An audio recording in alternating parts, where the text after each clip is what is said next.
levels and then ครับผม excuse me already record right อ๋อโอเคโทษทีครับเดี๋ยวขอดูอีกทีนึง โทษทีผมชอบลืมแป๊บนึงนะครับ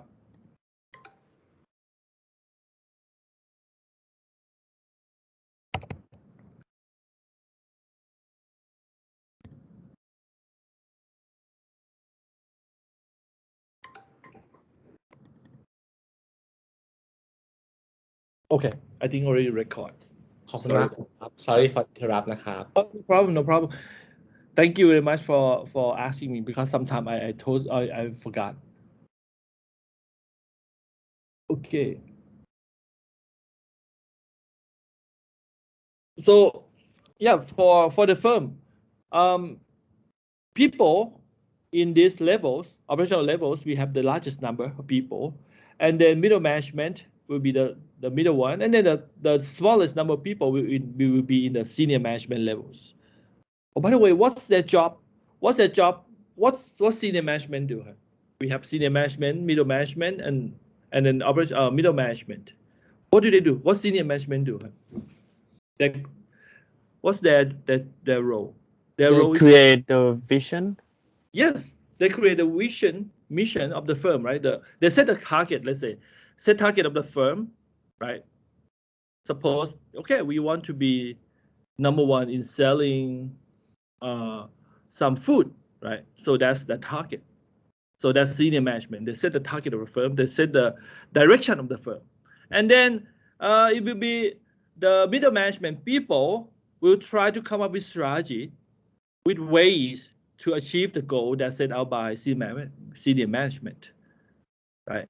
And then once they set strategy, the operational people, operational worker, and operational team will come up with some project or some product to implement the strategy, right?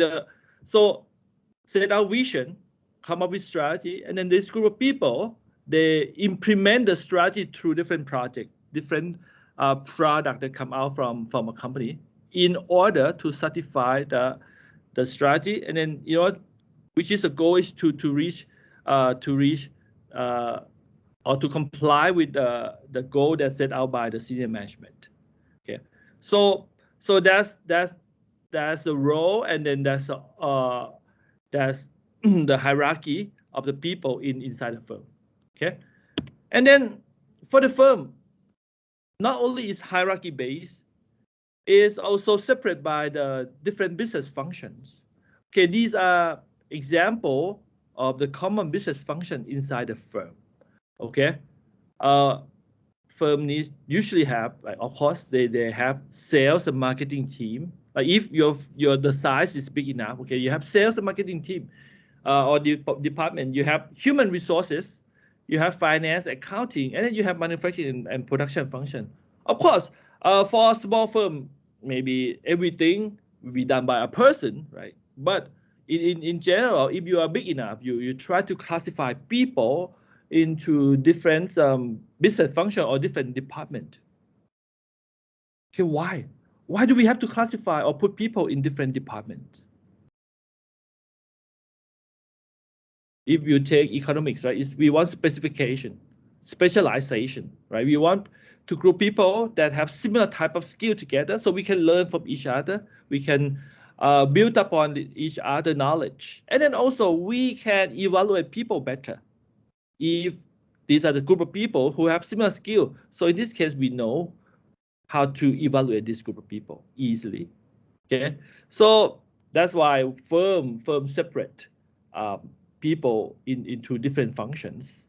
And then, so what are their roles? So sales and marketing, right? Marketing we know, sales we know, right? Marketing we learn in your marketing class, you learn 4P, right? Or marketing is we have many phase, right? Starting from like make awareness of the product to the customer, right? Identify customer, promotion, place, set up the price, those kind of things, right? Those are the activities of marketing. And sales, of course, sales we try to make the action, right? Try to get we set a quota for our sales team, right? That's the code. That's the number that you have to achieve. Like suppose by this year you're supposed to sell like 1,000 units of this product. So you have different sales strategies, try to make your sales team perform. Okay, and then that's a sales, right? How about human resources? Human resources, what's their job description? Hire and fire, right? So, but of course, there are some middle activities in the middle. So you hire some potential employee, right? And then after that, usually before after you are hiring potential employee, what you do is you try to train them, try to nurture them, try to equip them with some skill that your company wanted, right? And then he or she will have the skill sets that your company want and can perform. And then once upon a time, regularly you try to evaluate him or her and then give compensation. Okay, and if he or she doesn't work based on the performance that you set out, then you might have to release him or her. I think that's the process of human resources. Okay, and then how about finance, accounting? Yeah, finance, you try to, accounting is you record, right, the transaction that happened inside your organization, the financial transaction you have, that happen inside your organizations, like come up with like different financial statement. And then for finance, you're talking about how you're gonna get money to run the firm, or how you use money to invest if you have more than enough to run the firm, right? Or like, or during the course of operations during the year, you can calculate how much money you're gonna have left after you run the firm, right? That's the finance activities inside your firm. So there's financing, accounting, and then what else? Manufacturing and production. This is to be very obvious, right? We produce something. This is the department that talk about producing a product or service to sell or to serve our customer, right? So actually, these are the four common ones, four common business functions that we see inside the organization. Of course, for some larger organization, we will see more business function, like we see legal team, like we see IT department, we see like customer service, like many others. But these are the four main one that we see mostly. Okay, so like firm. So not only they divide it as a Can I say that four of those are the foundations of every company? Yeah, can be like that. For common one, yes. For foundation, yes.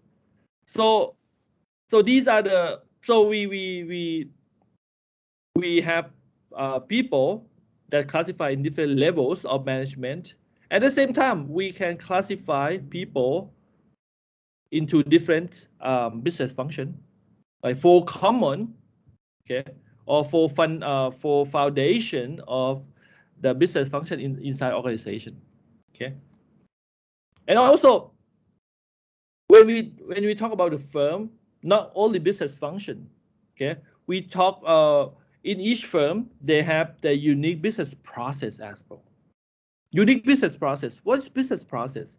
Business process is the manner in which work is organized, coordinated, or focused to produce a valuable product or service. Is a set of activities or steps that create value in your firm. Okay, and then business process, it can be within, okay, can be within only one functional area or can span across functional area.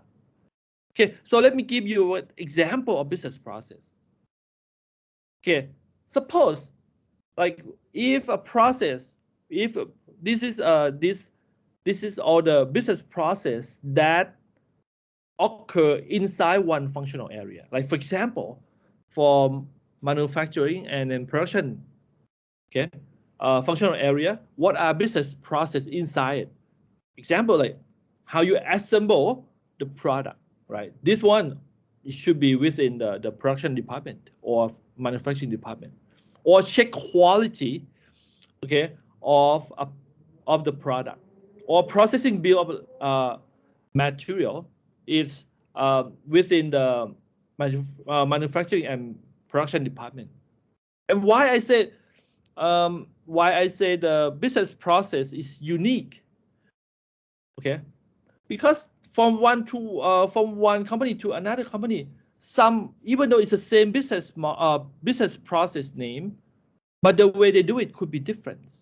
Like for example, one company, right, when they assemble the car, right, they might use assembly line, right, to assemble the car, but the other maybe they use manually, right? Or the way they check product quality depend on product to another product. Suppose you are a creator of light bulb, like this light bulb. How do you check quality? How do you do product quality checking? You check all the light bulb that you create? Impossible, right? So what you do is you randomly sample, right, the light bulb from different shift or from different time that people work, and then you sample it out and you check if all of this is working, it's okay. If not, then you try to check more in that batch, right? So you sample some of it and then you check. Whereas for some product like diamond, right, or very expensive bag like this, you cannot just randomly check, right? You have to check each one of them. So the business process could be very unique from one company to another company, or even, okay, the same company but different products. The way they do quality checking could be different. Okay. What else? In sales and marketing.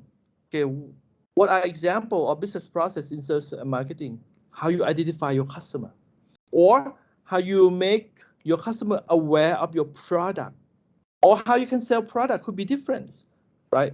For some product, right, or some company, they sell only on physical store. For other company, they only sell online, or some other company, they sell as omni-channel. So they both they have like multi-channel, right? Both online, offline, and then if both online, offline, they are working seamlessly, we call it omni-channel, right? So no matter what, you can order online and then you can pick up offline, like something like that. It's totally okay. So depend on how each company make their business process could be unique. For finance accounting, right?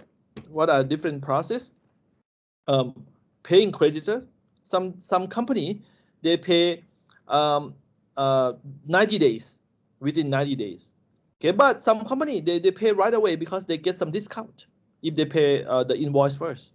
They get some discount from the supplier, right?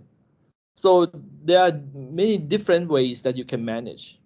Okay, and then human resources also, right? What are the process in business process inside human resources business function? Yeah, hiring people, hiring employees, evaluating employee job performance, or enrolling them in business plan, business plan. Like for example, buy insurance for them, right?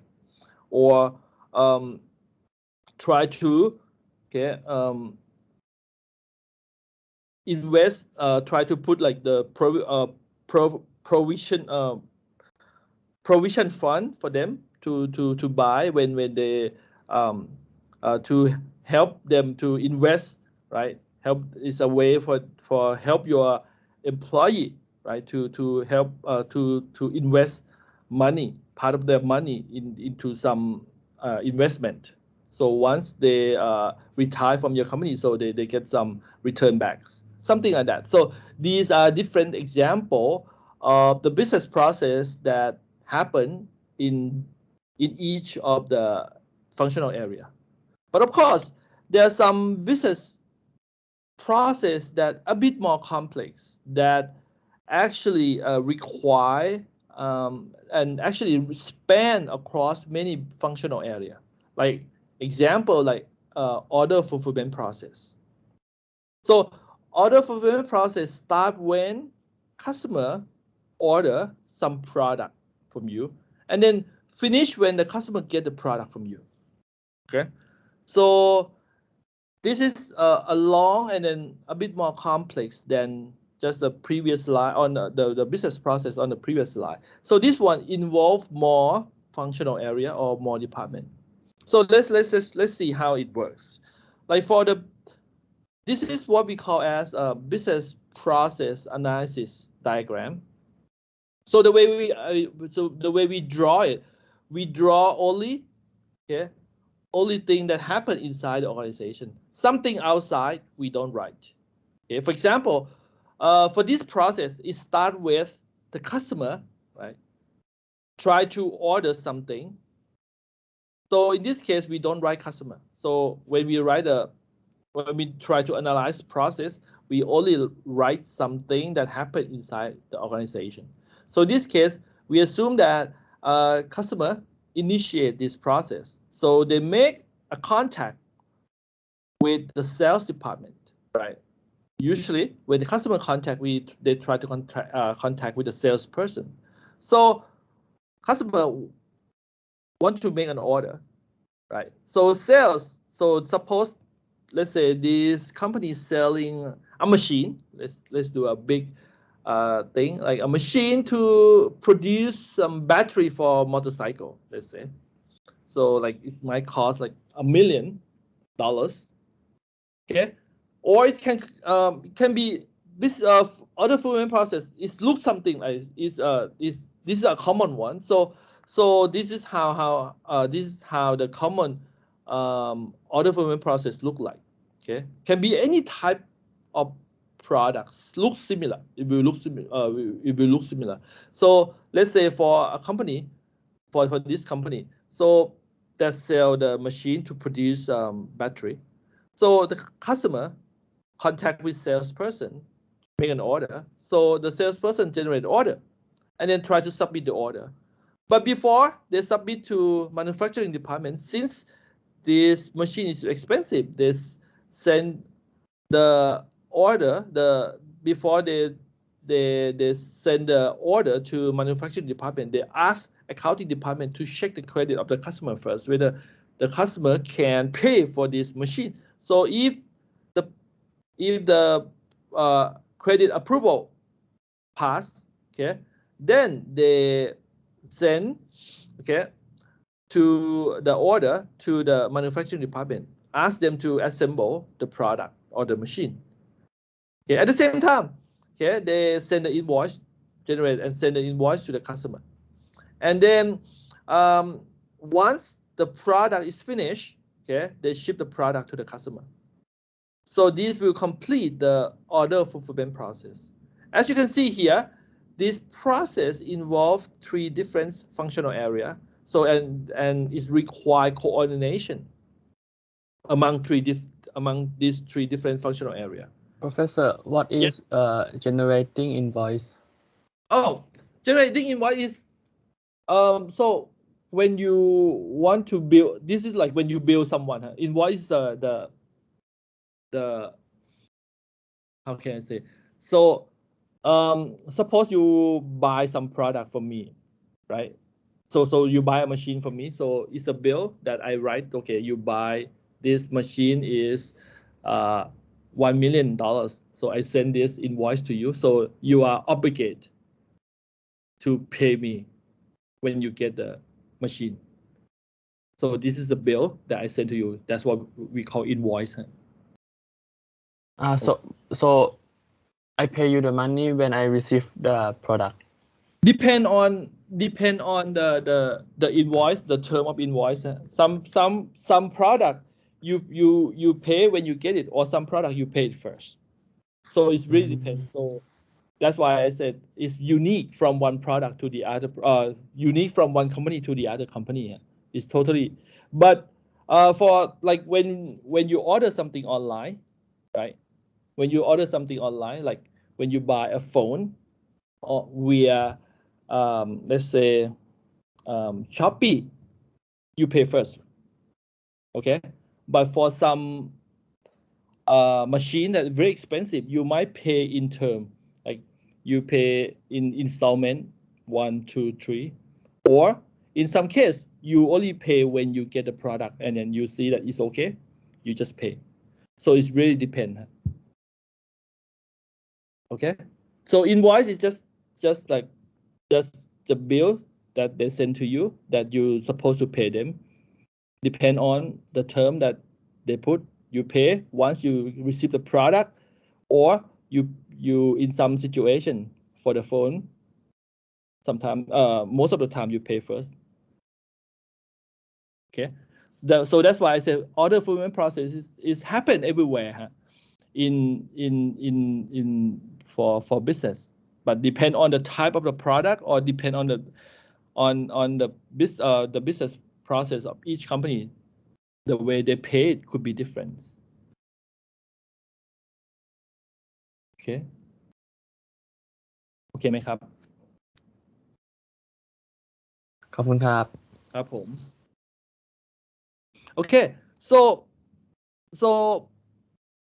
next, not only right the for the firm, right, for the firm they have many business process, and actually if we put all the business process together, if we add it up, like all business process, if both the within one functional area and then for business process that span across many functional area, we can just look at we can see that a collection of business process as the whole company, right? Business or company or firm is nothing but a collection of all business process inside your firm.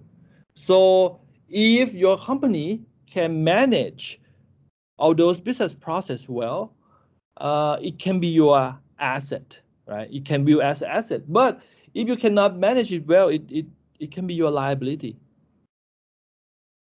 Okay, so business process is very important. It's a major part of the major component inside your organization. That's why we really focus on business process. And then besides business process, what else does a firm have? Firm has unique business culture also, right? Like for example,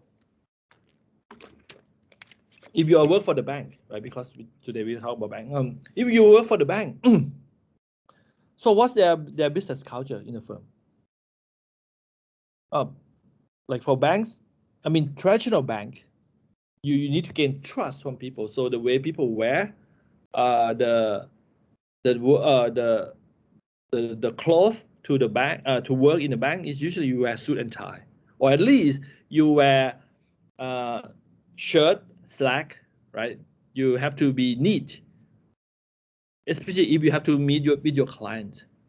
However, if you work for a startup company, right, I think those business attire are not needed. Because they want startup, they want you to be free. They want you to have creativity, so they don't really restrict you with any uniform, right? You can wear, I mean, in some company you can wear like t-shirt or short to work, and then the atmosphere, right? The workplace atmosphere could be different also. So firm can have different business culture, can have different cultures, unique cultures, and then of course all the firm they have like politics inside, right? And then politics is also very important when you try to implement something. If you have conflicts among different departments, so that's going to be like difficult for you to implement something inside the firm. So that's something that you have to be aware also. Okay. So these are different components, right, inside the firm. And then the one that we want to emphasize more is the business process. Okay. And then because, as I said, business process is a major component inside your firm, because a collection of our business process actually is a firm. So how are we going to use digital technologies to help okay, increase the performance of the firm. So in this case, we can look at it as we can use like digital technology to improve, okay, business process in two ways, two main ways. The one easy way, we try to use the digital technology to enhance the existing business process by increasing efficiency of the existing business process. How? Before, maybe business, the step to do this, you do it by hand, you do it manually. Right now, you can increase efficiency by automated, right? Before you use by hand, right now you use machine to do it. So it's faster, more efficient to do it. But still you still have to do this step. But instead of using hand, now you use machine. So it's faster, more efficient. But the other way that you actually, with digital technology, you can even change the entire business process. You can change, or you can come up with a new business process. Okay. Here we can utilize the flow of data and information, and sometimes in some situation, right? If you write out those like write out the business analysis, you write out the business process and try to analyze it, you might find out that some of the step, okay, like maybe some business process, you have to start from activity 1, activity A, B, C, D, and E, one by one, sequentially. But after you analyze it, maybe you can see that step A and B you can run at the same time. C and D you can run at the same time. And then once you finish A and B, C and D, and then you can do E. So in some situation, it could be faster, right? So if you can replace some of the sequential step into parallel step, it could be faster. Or maybe once you analyze it, you can find out that you might find out that some step you might not even need it. You can just cut it off. Okay, and then because of digital technologies, you can use it to like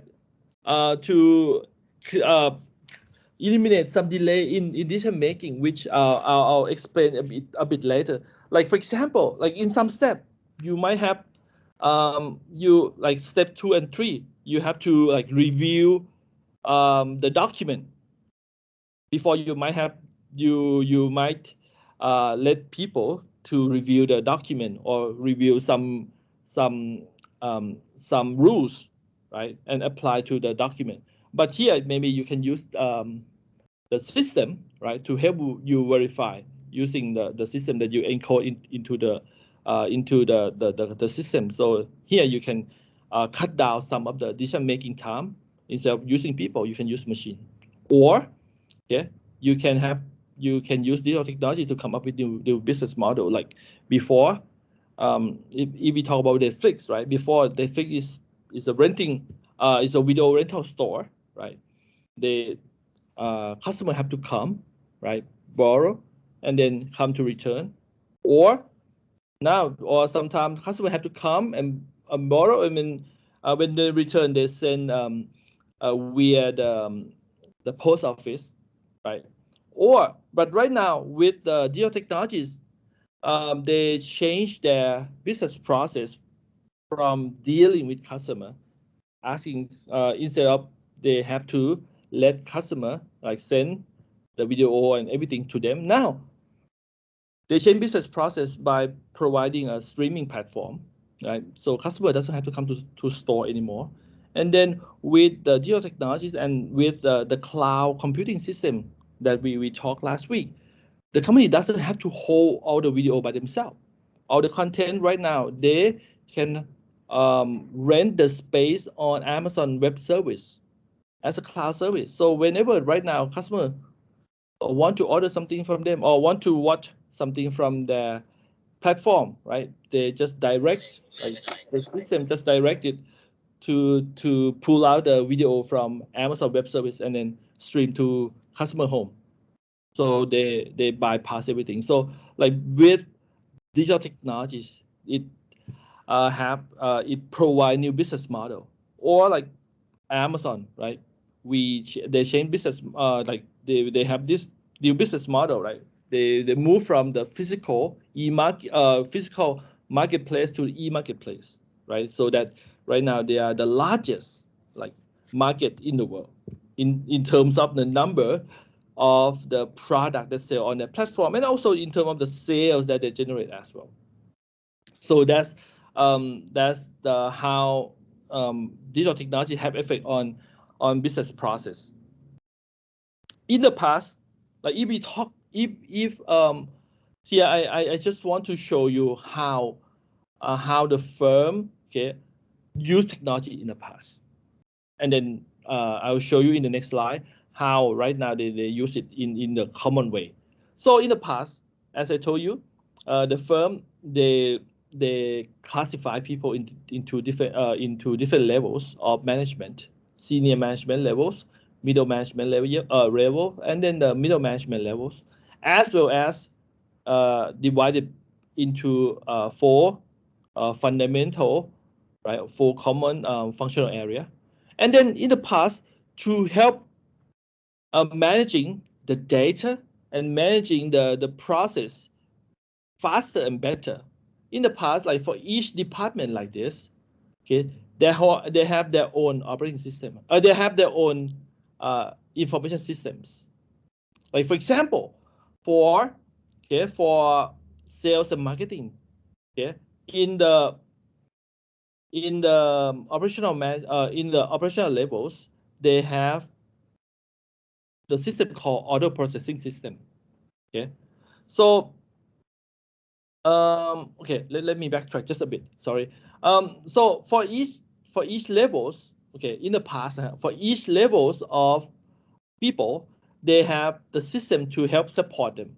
Okay, for the operational levels here, they have a system called transaction processing system to help these operation levels people to their job is to record the transaction that happen each day by day operations.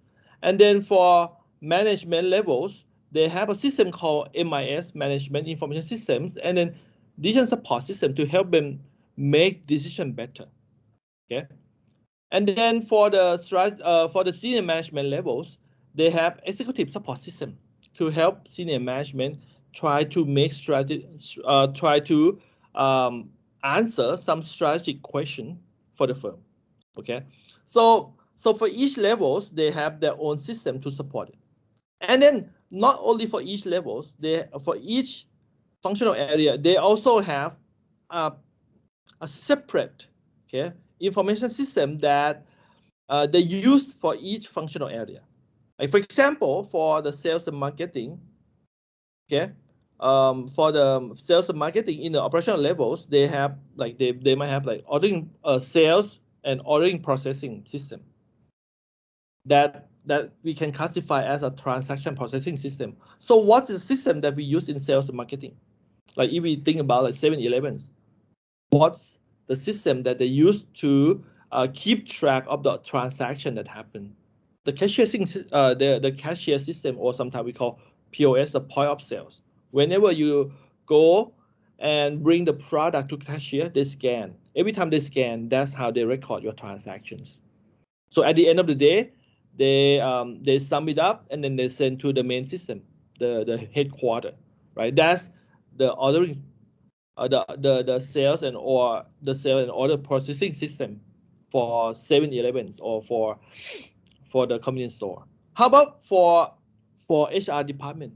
What are example of the transaction processing system in the HR department? Example like the employee recording system, right?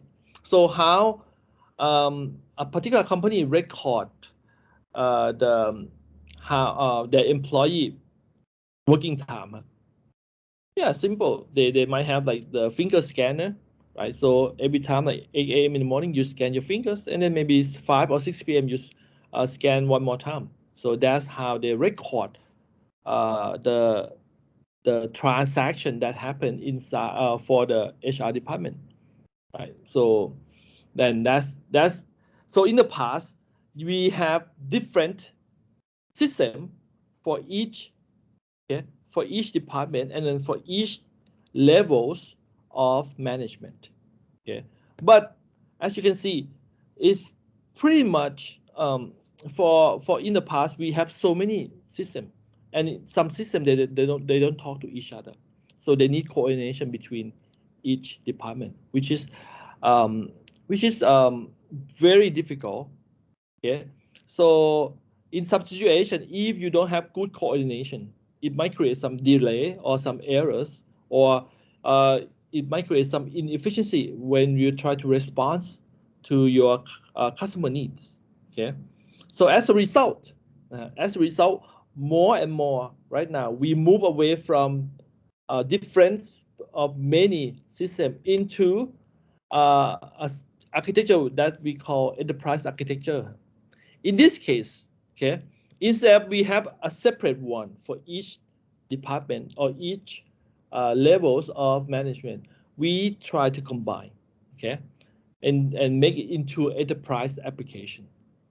Okay, and then for the enterprise application, there are 4 different types of systems inside the enterprise application. The first one, we call it enterprise system. What is enterprise system?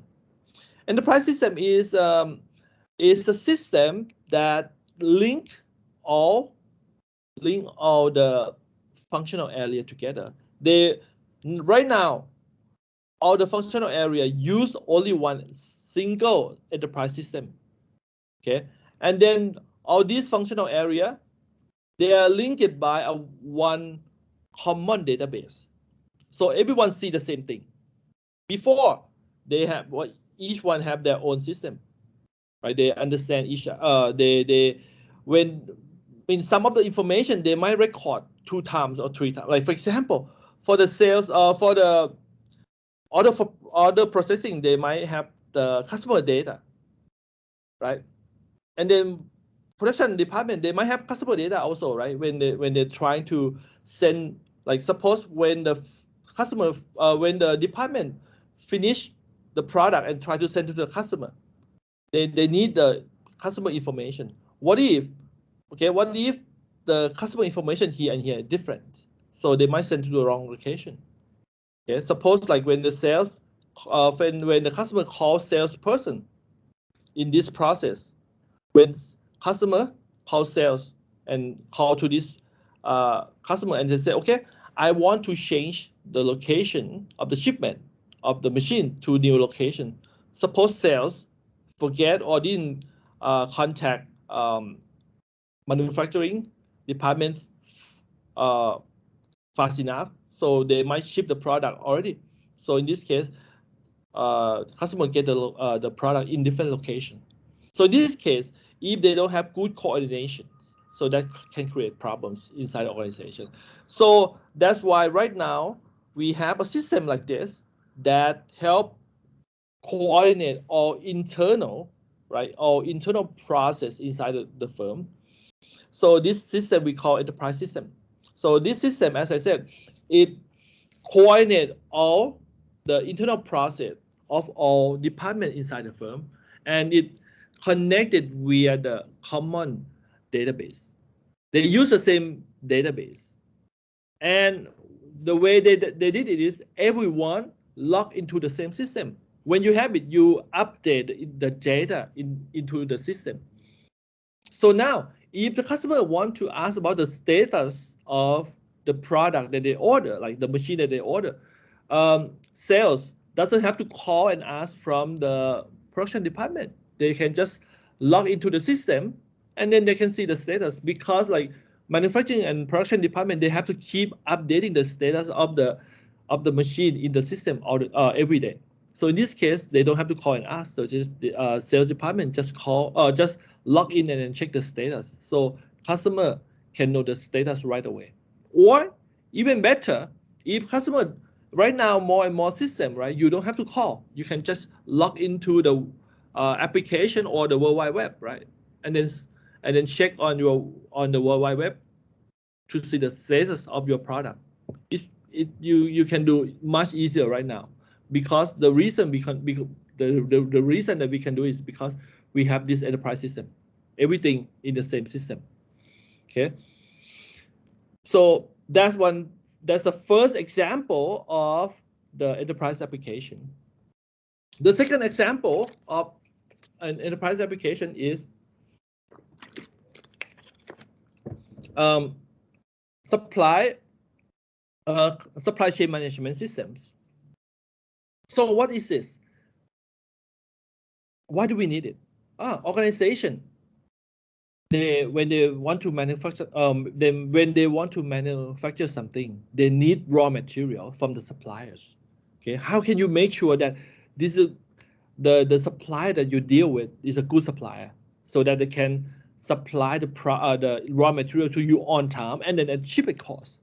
So the system, that's why they implement or they have this system to help you maintain, okay, help you select good supplier or business partner to provide the product, to provide the raw material, okay, or the supplier to you at the right time at the lowest cost, okay.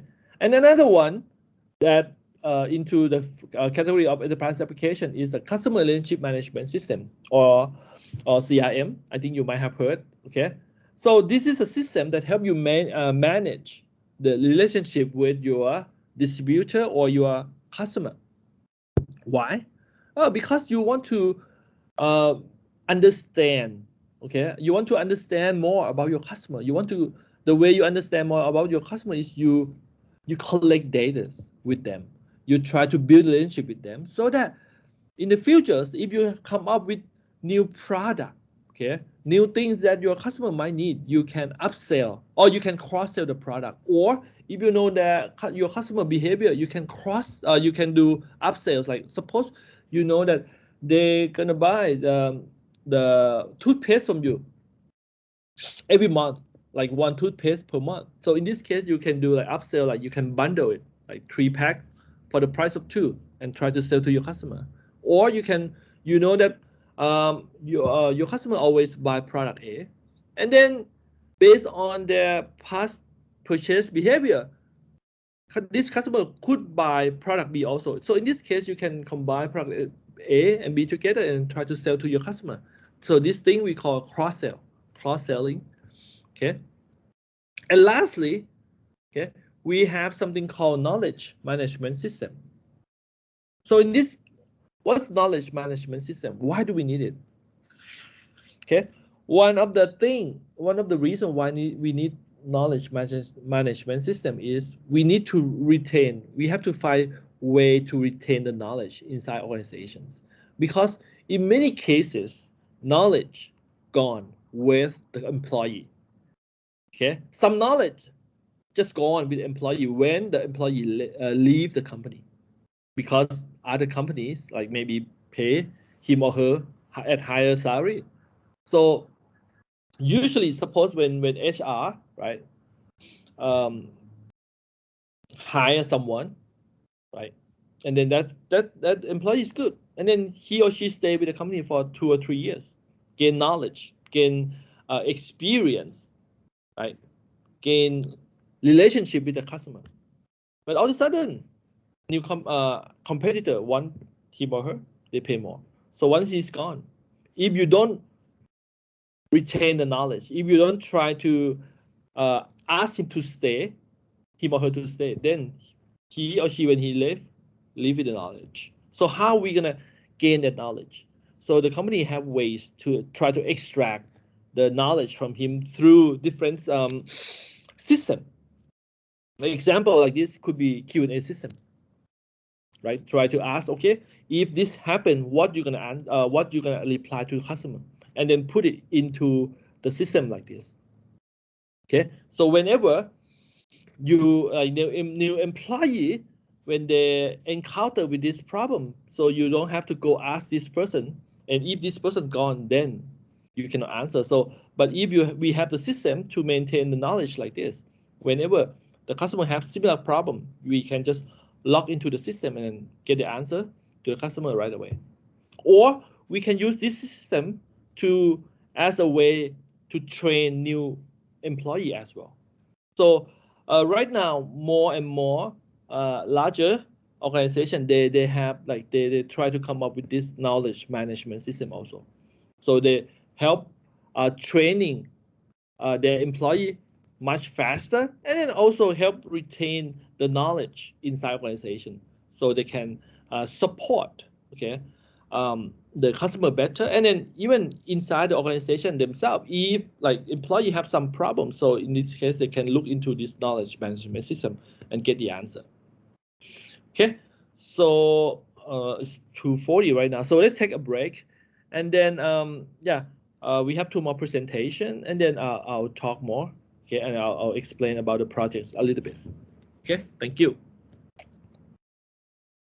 อาจารย์ครับกลับไปหน้าพีระมิด ได้ครับได้ ข้างหน้าหน่อยได้ไหมครับ ได้ครับ อันแรก for those for other people we have a break until 2:55กันนะฮะโอเคครับเชิญครับอันไหนครับข้างล่างครับข้างล่างพีระมิดที่มันเป็นหลายๆสีครับแต่เป็นภาพแรกอันนี้ป่ะฮะใช่ครับอันนี้คือในแต่ละฝ่ายเนี่ยอันนี้คือไล่จากฐานขึ้นไปข้างบนในแต่ละฝ่ายมันจะเป็นหน้าที่เขาเรียกไงครับหน้าที่ของ operation แล้วก็ management แล้วก็ strategic ของแต่ละหมวดนั้นๆเหรอครับคืออย่างนี้ในแต่ละสมัยก่อนเนี่ยทุกในแต่ละเลเวลของคนเนี่ยเขาจะมีระบบที่เอาไว้ support เขาครับซึ่งระบบที่ support ใน operational level เนี่ยมันจะมีระบบที่ชื่อว่า TPS ครับ Transaction Processing System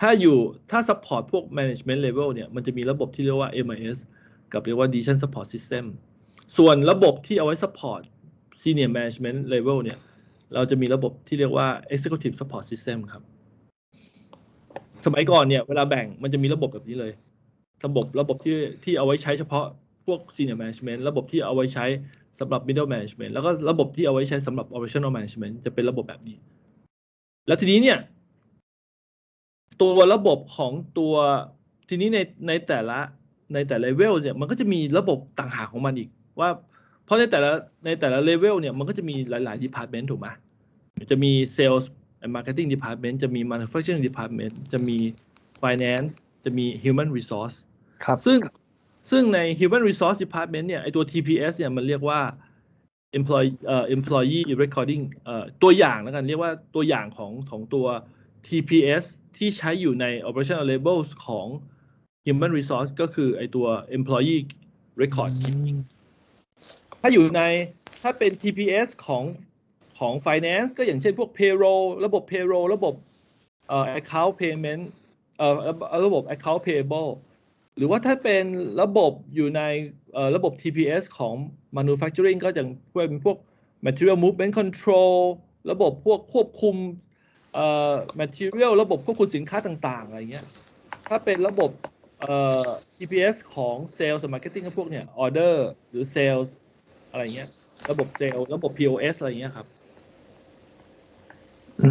อันนี้คือแค่ให้ดูชื่อระบบของแต่ละส่วนตัวอย่างของระบบตัวอย่างของระบบที่เอาไว้ใช้งานซึ่งในอดีตมันจะเป็นแบบนี้เลยครับในอดีตแต่ละ department เนี่ยมันก็จะมีระบบของแต่ละคนแต่ปัญหาคือมันเป็นไซโลมันไม่คุยกันเราก็เลยในปัจจุบันเดี๋ยวนี้ส่วนใหญ่ก็จะเป็นระบบที่มันลิงก์กันหมดครับแทนที่คุณจะมีระบบแต่ละอันตอนนี้ทุกอันมันลิงก์กันหมดระบบพวกนี้จะยุบรวมมาเป็นระบบใหญ่ที่เราเรียกว่าเป็น enterprise system ที่เอาไว้ลิงก์ตัว internal process ทุกอย่าง internal process ทุกอย่างเลยที่สามารถแบบว่าลิงก์กับพวกทุกbusiness function ทีนี้ทุกอันเนี่ยแทนที่มันจะมีระบบของตัวเองเนี่ยเขาจะมาใช้ระบบกลางเพราะระบบกลางมันมี common database นะครับมี database อันเดียวเวลาอัปเดตข้อมูลเวลาดูอะไรเวลาทำอะไรเนี่ยมันจะสอดคล้องกันมันโคดิเนตกันอย่างเงี้ยครับ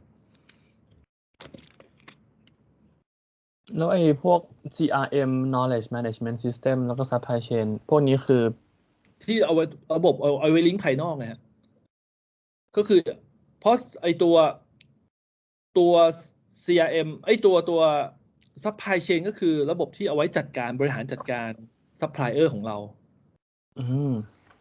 ส่วนระบบ CRM ก็คือเราที่เอาไว้ระบบบริหารจัดการ customer ของเราซึ่ง2ตัวนี้มันเป็น external entity ถูกปะ supplier กับเป็น customer มันเป็นภายนอกแต่ไอ้ตัวคือภายในตัว enterprise system คือภายในกับตัว knowledge management ตัวนี้มันคือภายใน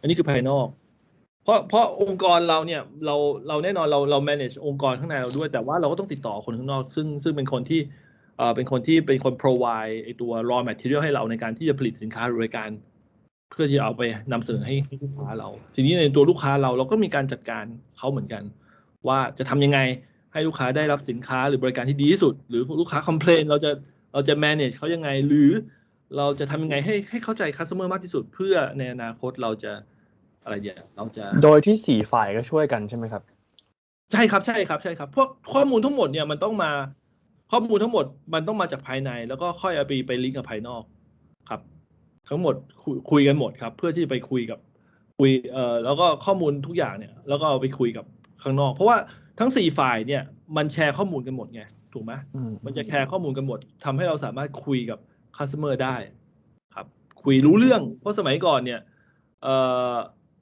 ต่างคนต่างทำในฝ่ายต่างคนต่างทำเราแทบจะไม่รู้จัก customer เลยไอคนผลิตมันก็ผลิตไปไม่รู้เลยว่าcustomer จริงๆต้องการแบบไหนอะไรเงี้ยครับแล้วสมัยก่อนไม่มีแบบ external หรอครับจากพีระมิดภาพแรกมีแต่ internal สมัยก่อนมันก็จะมีฝ่ายที่ก็เป็นคนที่คุยกับเซลล์ก็คือคนที่คุยกับลูกค้าคือเซลล์ไงฮะก็คือเซลล์ก็มันจะมาบอกฝ่ายโปรดักชันว่าเฮ้ยผลิตแบบนี้นะลูกค้าต้องการแบบนี้ส่วนใหญ่ก็คือคนที่ติดต่อคือเป็นแค่นี้อะไรอย่างเงี้ยเขาแทบจะไม่คือคนที่คุยอ่ะส่วนใหญ่ก็จะเป็นเซลล์เพราะฉะนั้นเนี่ยเซลล์มีความสัมพันธ์กับองค์กรมากๆครับแต่เดี๋ยวนี้คนที่เข้าใจลูกค้าเนี่ยแทบทุกจุดเนี่ยจะต้องเข้าใจลูกค้าว่าลูกค้าต้องการยังไงแล้วช่วยกันทำให้ลูกค้าแฮปปี้แสดงว่าสมัยก่อนคนที่คุยกับภายนอกก็คือเซลล์อย่างเดียวใช่ไหมครับส่วนใหญ่คือเซลล์ครับไม่ว่าจะเป็น CRM แล้วก็supplier partner ถ้าเซลล์ก็คือฝั่งขายถูกไม่ใช่ไม่ว่าจะเป็นลูกค้าแล้วก็ supplier เซลล์จะเป็นคนคุยในระบบก่อนใช่ครับแต่ในระบบใหม่เซลล์ก็ยังคุยอยู่ไหมครับหรือว่ามีฝ่ายอื่นมาช่วยคุยด้วยส่วนใหญ่ตอนนี้ก็ยังเป็นเซลล์เป็นคุณคุยเป็นหลักครับแต่ว่าฝ่ายอื่นตอนนี้มีข้อมูลของลูกค้าหมดด้วยครับไม่ใช่เฉพาะเดียวครับเพราะบางทีเนี่ยการทำบางอย่างเนี่ยเซลล์อาจจะไม่เข้าใจไอตัวสินค้ามากเท่าคนฝ่ายการผลิตก็ได้เผื่อเขาจะสั่งของเงี้ยสั่งมาชีนแบบเนี้ยบางทีเซลล์รับข้อมูลมารับออเดอร์มาอย่างเงี้ยแต่บางทีเนี่ยไอตัว production มันทำไม่ได้ไงบางที production หรือบางที production คิดว่าทำแบบนี้น่าจะดีกว่าก็ได้สามารถให้ข้อมูลตรงนี้แล้วก็ไปบอกเซลล์ได้เพราะสมัยก่อนเนี่ยคือเซลล์เนี่ยเป็นคนบอกแล้วก็ production รับทำอย่างเดียวถ้ามีปัญหาแล้วค่อยไปเคลียร์กันทีหลังอะไรอย่างเงี้ยแต่ตอนนี้คือทุกคนเนี่ยเข้าใจ customer ร่วมกันว่าcustomer ต้องการแบบนี้เซลล์ตัว production เรามีความสามารถทำได้ขนาดแบบนี้เวลาเซลล์ไปคุยกับลูกค้าเนี่ยก็สามารถ deliver สามารถทำให้ลูกค้าเข้าใจตัวสินค้าหรือว่าตัวสิ่งที่เราพยายามจะทำให้เขาได้มากขึ้นด้วยอะไรเงี้ยในบางเคสนะครับในบางเคสเนี่ยลูกค้าบางคนเนี่ยสามารถมาช่วยในถ้าเป็นระบบที่มัน complete มากจริงๆเนี่ยลูกค้าบางคนเนี่ยสามารถมาอยู่ในช่วงกระบวนการดีไซน์ product ได้ด้วยซ้ำเขาสามารถดึงลูกค้ามาช่วยในงานดีไซน์ด้วยเพราะสินค้าบางอย่างเนี่ยมันคัสตอมไมซ์มากๆกับบางมาชีนเนี่ยคัสตอมไมซ์มากๆถ้าบริษัทเนี่ยเขา allow เนี่ยเขาให้ customer มาช่วยออกแบบด้วยซ้ำอารมณ์แบบพวกcrowd sourcing ป่ะครับก็ด้วยครับก็ด้วยแต่ว่าไอ้ crowd sourcing มันคือมันเป็นข้างนอกไงแต่ว่าไอ้เนี่ยในเคสนี้คือเราแค่ customer ของเราครับเขาสามารถมาให้ข้อมูลหรือว่ามาช่วยออกแบบในบางผลิตภัณฑ์ได้ด้วยซ้ำครับยกตัวอย่างเช่นอย่างบริษัทชื่อ Denso เนี่ยซึ่งเป็นบริษัทที่ทำแอร์อย่างเงี้ยโตโยต้าเนี่ยเป็นลูกค้าของ Denso ถูกไหมจ้าง Denso ทำแอร์แต่โตโยต้าบอกว่าให้อยากได้แอร์แบบนี้เรามาช่วยออกแบบเรามาช่วยกันออกแบบแล้วกันเพื่อจะเอาไปใส่ในรถรุ่นแบบรุ่นเนี้ยรุ่นอาจจะเป็น Toyota Camry รุ่นนี้อะไรเงี้ยด้วยซ้ำเพราะว่าเพื่อนช่วยทำงานเลยใช่ไหมครับ ไปช่วยออกแบบเลยครับมาช่วยของในส่วนของการออกแบบ แต่การผลิตคงไม่ใช่โตโยต้าแต่มาช่วยออกแบบครับเขาบอกอยากได้แบบนี้ครับผมเพราะการที่เรามี CRM แบบนี้ทำให้ลูกค้าแฮปปี้ไม่ใช่ว่าเฮ้ยลูกค้าสั่งคัสเตอร์ไม่ได้แล้วก็อะไรอย่างเงี้ยเพราะบางทีลูกค้าเนี่ยเขาเข้าใจมากกว่าเขาต้องการอะไรคือเขาถูกไหมเขาเป็นคนที่ต้องการของอ่ะเขาบางทีเขาสามารถมาช่วยออกแบบได้หลายครั้งก็ทำให้ product มันตรงกับที่เขาต้องการมากกว่าการที่เซลล์คนหนึ่งไปรับบีฟจากลูกค้ามาแล้วเซลล์ก็ค่อยมาบรีฟกับฝั่งโปรดักชันอีกทีว่าเฮ้ยต้องการแบบนี้เนี่ยบางทีมันไม่จบอะไรเงี้ยครับ ขอบคุณครับอาจารย์ ครับโอเคครับแต่คือเนื่องจากว่าผมไม่สามารถลงรายละเอียดได้ยกเว้นคุณถามเยอะเพราะว่าไม่งั้นเดี๋ยวมันจะยาวมากครับแต่ ครับ โอเค ตอนแรกผมก็งงวงกลมซ้อนกัน มันเยอะมันหลายซิสเต็มครับคือผมแค่พูดคร่าวๆแล้วกันบอกว่าตอนนี้ระบบปัจจุบันมันเป็นแบบนี้ มันเป็นระบบแบบนี้ เป็นระบบที่มีซิสเต็มที่ทุกๆ department มันลิงก์กัน ในขณะที่ในอดีตแต่ละอันมันเป็นไซโลครับแต่ละคนมีซิสเต็มของตัวเองเพราะฉะนั้นเนี่ยมันไม่ลิงก์กันมันก็เลยมีปัญหาเรื่อง coordination ในองค์กรครับ แบบเก่านี่เรียกว่าไซโลเหรอฮะ เป็นไซโลครับก็แยกกันเนี่ยคำว่าไซโลคือมันแยกกันนะฮะเป็นกองฟางอ่ะเคยเห็นป่ะที่เป็นกองแยกกันแต่เดี๋ยวนี้มันเป็นอันเดียวกันทุกอย่างแชร์กันหมด ผมขอถามอีกอย่างได้ไหมครับอาจารย์ที่อาจาร ใช่ ย์พูดก่อนหน้านี้นะครับไอ้ provident fund นี่คืออะไรครับ อ๋อก็คืออย่างนี้ครับเวลาบางทีผมก็ใช้คำคือสมมุติคุณทำงานให้บริษัทถูกไหมคุณก็ได้เงินเดือนไปบริษัทเขาจะหักเงินเดือนคุณก้อนหนึ่งครับหักเข้ากองทุนตรงนี้เขาเรียก provident fund แล้วก็เอาเงินตรงนี้ไปลงทุนครับแล้วก็ตอนที่คุณทำงานไปเรื่อยเนี่ยตอนที่คุณจะออกคุณก็ได้เงินส่วนนี้กลับคืนมาพร้อมด้วยดอกผลที่เขาเอาไปลงทุนครับคือโดยปกติสมมติคุณเงินเดือน50,000สมมติเขาอาจจะหัก provident fund คุณประมาณสัก10%ใช่ไหมครับก็คือหักไป 5,000 ต่อเดือนบริษัทก็คือหักตรงนี้ 5,000 มาแล้วบริษัทก็ใส่ให้อีก 5,000 ครับก็คือสมทบมา ตอนนี้เงินในกองนี้คุณก็มี10,000แล้วบริษัทก็ทำกับไม่ใช่คุณคนเดียวก็มีหลายๆคนเขาก็รวมเป็นกองใหญ่แล้วก็เอาเงินตรงนี้ไปลงทุนครับซึ่งบริษัทใหญ่ๆส่วนมากก็ทำแบบนี้ซึ่งวิธีการลงทุนก็อาจจะไปซื้อ mutual fund เอาไปซื้อพันธบัตรรัฐบาลไปซื้ออะไรดีกว่าเอาไปฝากแบงก์อะไรเงี้ยความหมายเหตุผลทำไมต้องมีตรงนี้ก็คือเพื่อช่วยให้แปลว่าเป็นการช่วยinvest ช่วยให้หารายได้อีกทางหนึ่งของบริษัท ไม่เชิงหารายได้อย่างหนึ่งเขามองว่าเป็นตรงนี้เป็น benefit ของ employee เพราะว่าเขาใส่เงินเข้าไปด้วยไงคุณใส่ไป 5,000เขาใส่ให้คุณอีก 5,000อ่ะแต่ตอนจบคุณได้ทั้งหมดเลยผมจะได้เงินก้อนนี้คือตอนที่ผมออกจากบริษัท ตอน ใช่ ที่ ไหม คุณ ค อ รับ อกครับโดยปกติคุณออกครับ แล้วผมก็จะได้เพิ่มกำไรนิดนึงด้วยจากที่เขาไปลงทุนให้ผมมา ซึ่งก็คือรวม ขาดทุนแล้วกันนะส่วนใหญ่ก็จะกำไรเขาจะลงทุนในทรัพย์สินที่มันความเสี่ยงน้อยคือเขาจะมีนโยบายว่านโยบายเขาเป็นแบบไหนอะไรเงี้ยแต่ว่าโดยปกติแล้ว provident fund ก็จะได้เงินคืนอยู่แล้วเพราะว่าเขาทบให้คุณไงคุณใส่ไปเท่าไหร่บริษัททบให้เท่านั้นนะแล้วก็ขึ้นกับจำนวนปีที่คุณทำงานช่วงแรกอาจจะไม่ถึง10%หรอกอะไรเงี้ยอาจจะได้3% 5%คุณทำงานไปสัก10 ปีคุณอาจจะคุณเขาอนุญาตให้คุณใส่ได้10%คือพอ แต่ถ้า คุณ ขาดทุนถ้าบริษัทขาดทุนจากการลงทุนเราไม่เสียใช่ไหมครับ โดยปกติก็เสียสิครับแต่ว่าก็คือเขาก็จะมีนโยบายยังไงที่บอกนะฮะเขาก็จะลงทุนในสินทรัพย์ที่มันไม่มีความเสี่ยงเท่าไหร่อะไรอย่างเงี้ยที่มันมีแบบ return ค่อนข้างชัวร์อย่างเงี้ยแต่ดีกว่าคุณเอาไปฝากแบงก์อะไรเงี้ยมันก็จะมีสินทรัพย์พวก mutual fund บางอย่างที่มัน return มันดีกว่าแบงก์แน่นอนอะไร มัน เงี้ย บังคับไหมครับ provident fund เนี่ยถ้าผมเป็นพนักงาน ผมเข้าใจว่าบังคับนะครับผมเข้าใจว่าบังคับเพราะอย่างของธรรมศาสตร์เองผมก็มีกี่เปอร์เซ็นต์ครับอาจารย์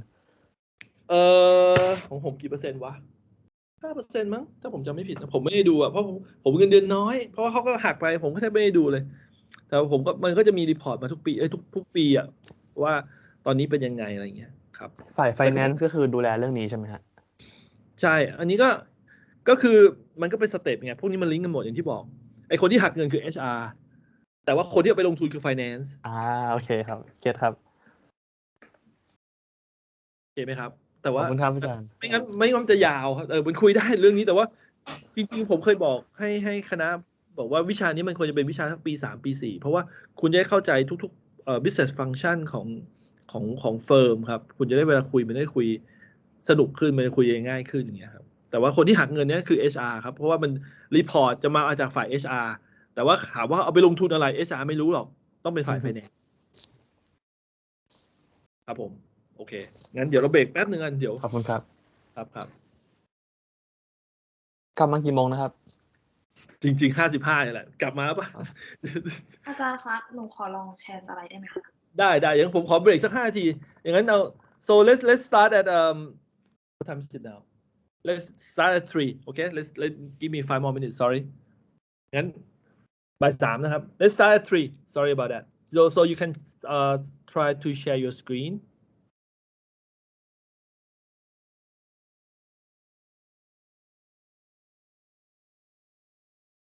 โอเค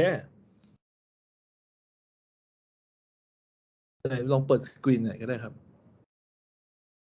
ตอนนี้เห็นแต่หน้าผมคุณลองเปิดหน้าสไลด์คุณขึ้นมาโอเค I think should be okay okay let's give me 5 minutes sorry about that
Okay, you can start presenting now, huh?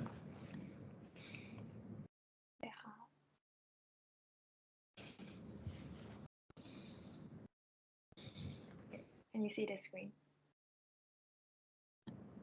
Yes. โอเคค่ะ Hmm. So ขอโทษค่ะลืมเปิดกล้อง Okay. So, hi everyone. Have you guys ever noticed that the rate of people aging 60 and older is skyrocketing?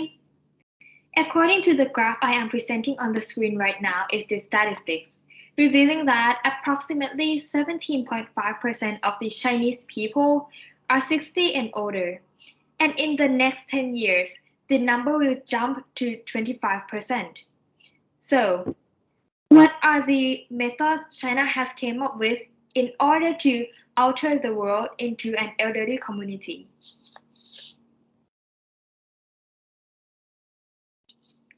I would like to present all of you to the technology that China has developed, virtual care home.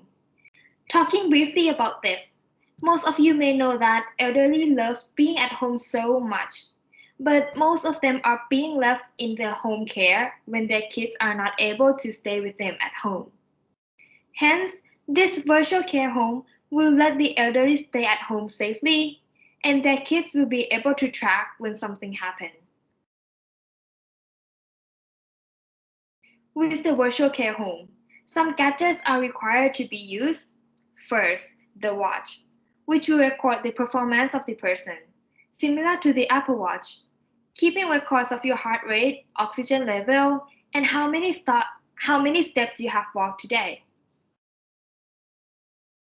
Secondly, the infrared detector. It will be placed in the spot where the person will need to walk past every day, such as in the hall in front of the bedroom. This detector will turn red whenever it detected the motion of a person walking by. And as the data has shown that old people will have similar routine, like the time they wake up and when they will do the next, and what they will do next, this information will be stored.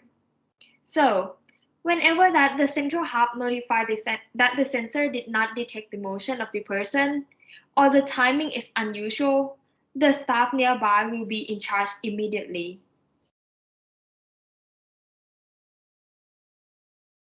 Third, the Minute Robot, which will be your reminder and health reporter. First, the reminder. You can talk to the robot, tell them where you have left the item. For example, the door key is on the second shelf in the bedroom. This mini robot will store the data, and whenever you ask them, where is the door key? It will reply you back.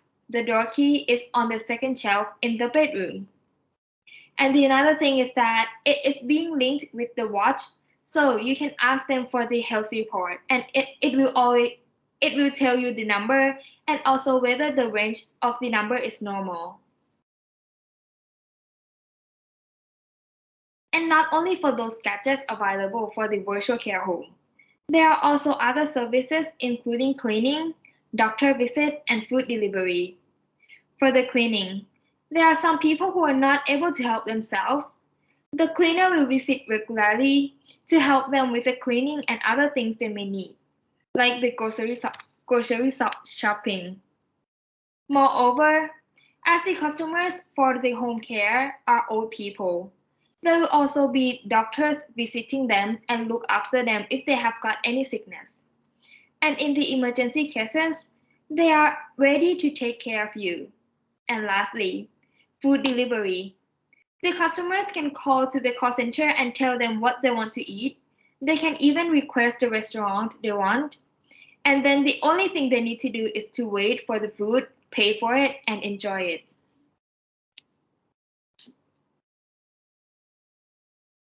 But how can all these information be connected?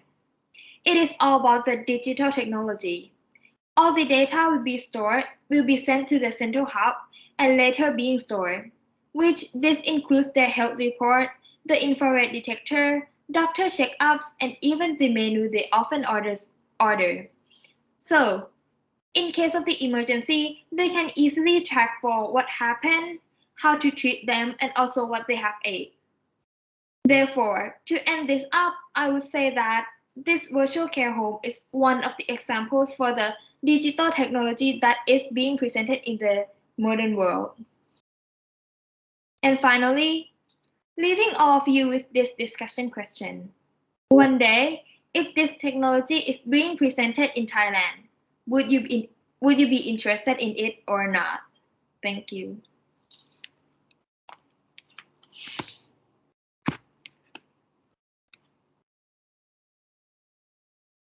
Okay. So are you interested?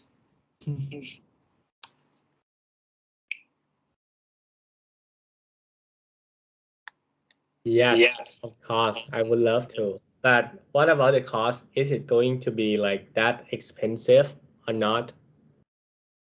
Actually, this information was not provided, but I believe that the cost will not be so high because it's about the technology and they do not need to require so much nurse. Like for the actual home care, there need to be lots of people who need to stay there for 24 hours. But for this, there may be only some people who work as a part-time. So I don't think that the cost for this will be too high. I think it will be affordable. Oh, okay, interesting. So this is an initiative by the government or by a private hospital or by who? It's a private company. Oh, But private company. yes, Okay. but actually it just the test. It's just the testing in China. It has not launched to like all over the world yet. So they sell the technologies as well as they provide the platform like so they can send the nurse or the doctor to visit the old people if in case they need it, right? Yes,ค่ะ. Okay, I see. Good. Thank you very much. So it's like telemedicine somehow, right? Monitoring, like okay. Thank you very much. Thank you. Okay, next please.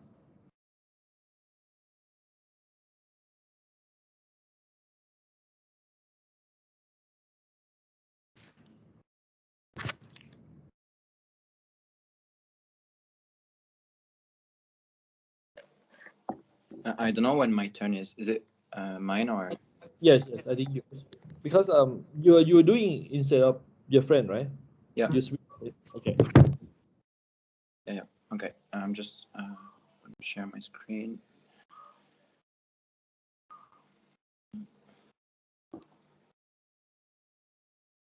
Wait a second.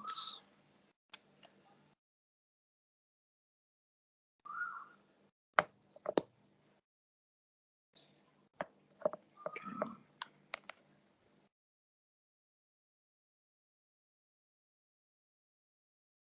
Can you see my camera? Okay. Yeah, sure.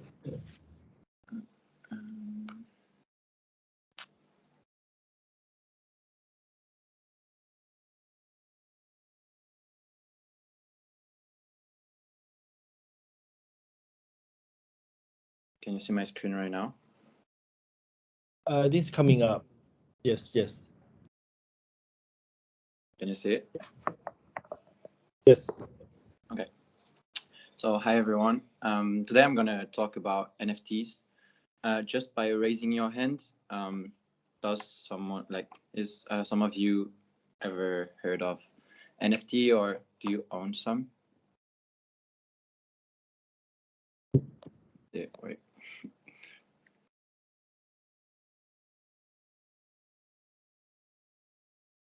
No, okay.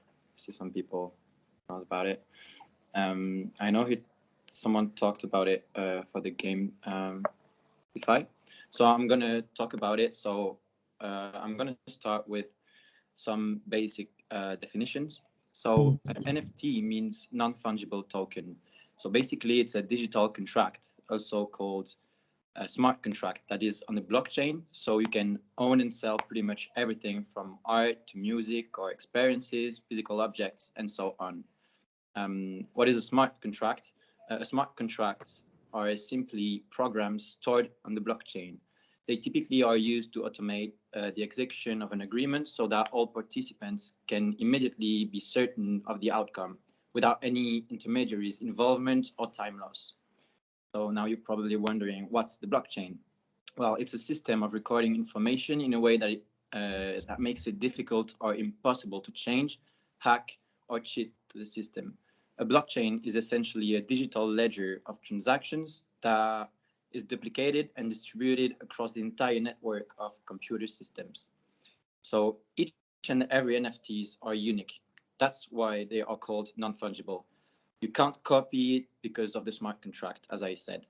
So let's say you take a screenshot of one and you want it to put it on your profile pictures. It doesn't belong to you. So you can't sell it. You can't do anything if you're not the owner of it. All in all, NFTs are digital assets, and they are the future of digital asset, actually. It can be seen as an investment. It can bring you a social status, access to some private places, parties, and so on. Some of these NFTs are worth millions of dollars, as the Bored Ape you can see just right here. I don't know if you noticed it, but a lot of celebrities own some NFTs and they put it as a profile picture on social medias. So I'm going to talk about the pros. Oh, wait a second. I'm going to talk about the pros and the cons of NFTs. So the cons of the NFTs, to me, is the speculation. In each and every case, speculation isn't a good thing because some people will lose money, some other will earn some, but the creation of a speculative bubble doesn't represent the real value of the good. It happens in 2008 with the crisis with the subprimes, when the real price and the value just is detached from reality. So a lot of people lose money, and it's really not a good thing to me. Another con for NFTs is that there are a lot of scams. As a new trend and a new technology, there are so many scams. It's probably something around 95% of the project just fail a few days after they are launched. So I lost a bit money with it. I earned some as well, so I'm good for now. But yeah, it's really not. It's really hard to find real projects that will last for a while. So for the pros, as I said before, the smart contract and the blockchain technology is wonderful because it makes it unique, and it could be a solution to own things in corrupted environment. I want to take this example because I heard it when I was in Mexico. So the father of a friend of a friend bought a house for like $2,000, $200,000, $100K, and so he bought the house, and 2 weeks later he received a letter from the government saying, "This is not your house anymore." I was like, okay, maybe it's a joke or something.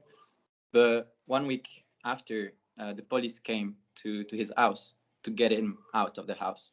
And actually what happened is that narco trafficker, they paid the administration to own the house because it was well located and he couldn't do anything. But if he had used an NFT proving that, like, the contract of that he bought the house, that wouldn't have happened because it's on the blockchain, so you can't change it. And in corrupted environment, the administration can do whatever they want with the rules, So this is a wonderful point and a wonderful solution to this.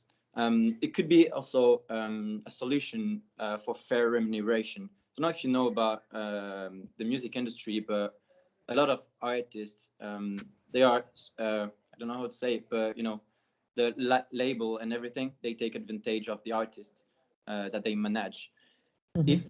If you take NFT and if you sell your art through NFT, there's a fair remuneration because you can sell it, earn all the money, and each and every transaction that will be done in the future, we can touch a percentage of it. I'm going to take the example of Tory Lanez. who's a famous rapper from Toronto, and actually he sold one of his album through NFTs. So he made 1 million example of his album, and he sold them for $1 each item, and he sold them in 20 seconds. So in 20 seconds, he made $1 million. And the most beautiful things is that now, if you own one of this NFT, you can sell it for a higher price because there's no more offer, no more supply. So it's amazing for the owner. It's amazing for Tory Lanez because he will touch 10% of each and every transaction if you sell it in the future.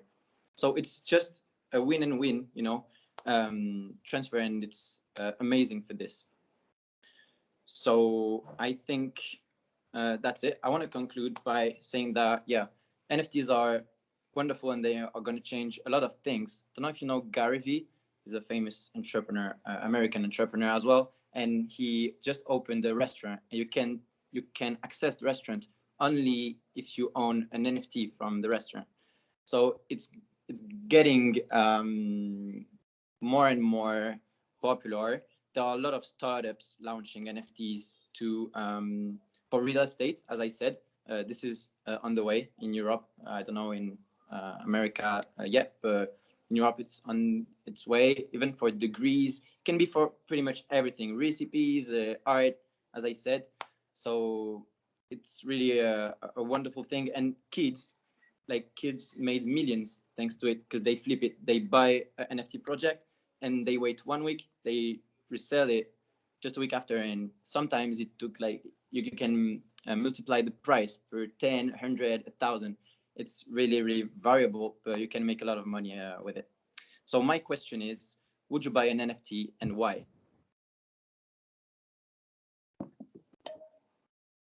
Okay, thank you very much.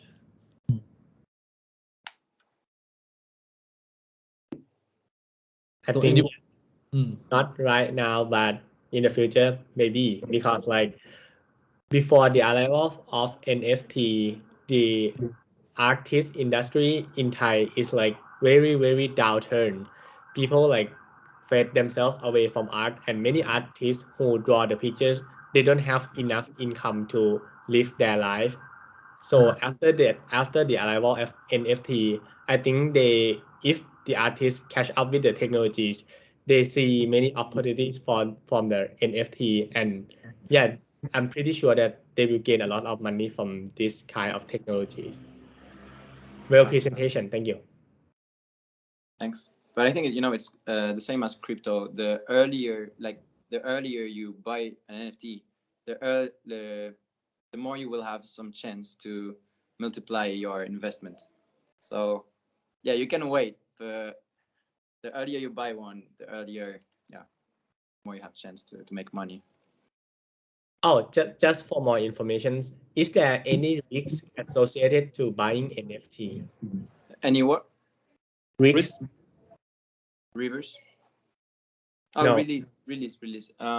Actually, there are NFT projects released every day, like thousands of NFT projects, and this is the reason why it's complicated to find one that is a real project, because there's a lot of scams, and there's a lot of projects that are made just to make quick cash, and people they sell it, they take the cash, and then the project just failed, and 1 week after it's just worthless. The NFT, you can buy, usually the price to buy an NFT when it launches, it's around $700 US dollars, between 500 and $1,000 US. So it's quite expensive, but yeah, you can make easily 10K, 100K if you're on the right project. Thank you. So how can you choose them? Then what's distinguish a bad project from a good project? Actually, there's different factors. The most important to me is you have to look at the founders and the creators of the NFT project. Sometimes the most famous one, it's like famous artist, famous designer, famous, I don't know. I was on a project. I was following a project. I didn't buy it because I didn't have any money left. and now it's like top 3 NFT. I'm like, no, I missed something. But usually, yeah, like that one, it was called Prime 8 Planet, and he was a designer who made the graphic and drawings for Disney and Spider-Man and all the Marvel movie. So he was, he was a bit famous, so that's why the project was really good. But yeah, you have to actually, when the NFT project launches, usually people follow the advancement of the project on Discord. Don't know if you know it. It's a social media as well for gamers, and usually all the projects and the people who buy an NFT are connected through this social media, which is called Discord. And it's a wonderful thing when you own an NFT. I own 2 actually, and you can have access to private parties, like, and you have access to a network that you could never get into if you don't have this NFT. I own it's called Alien Secret Society, and it's the ex-boyfriend of Kim Kardashian who created it. And yeah, they organize like both yacht parties in Dubai, entrepreneurs event, speeches. They offer grants for entrepreneurs as well, and there's many things and events for NFT owners.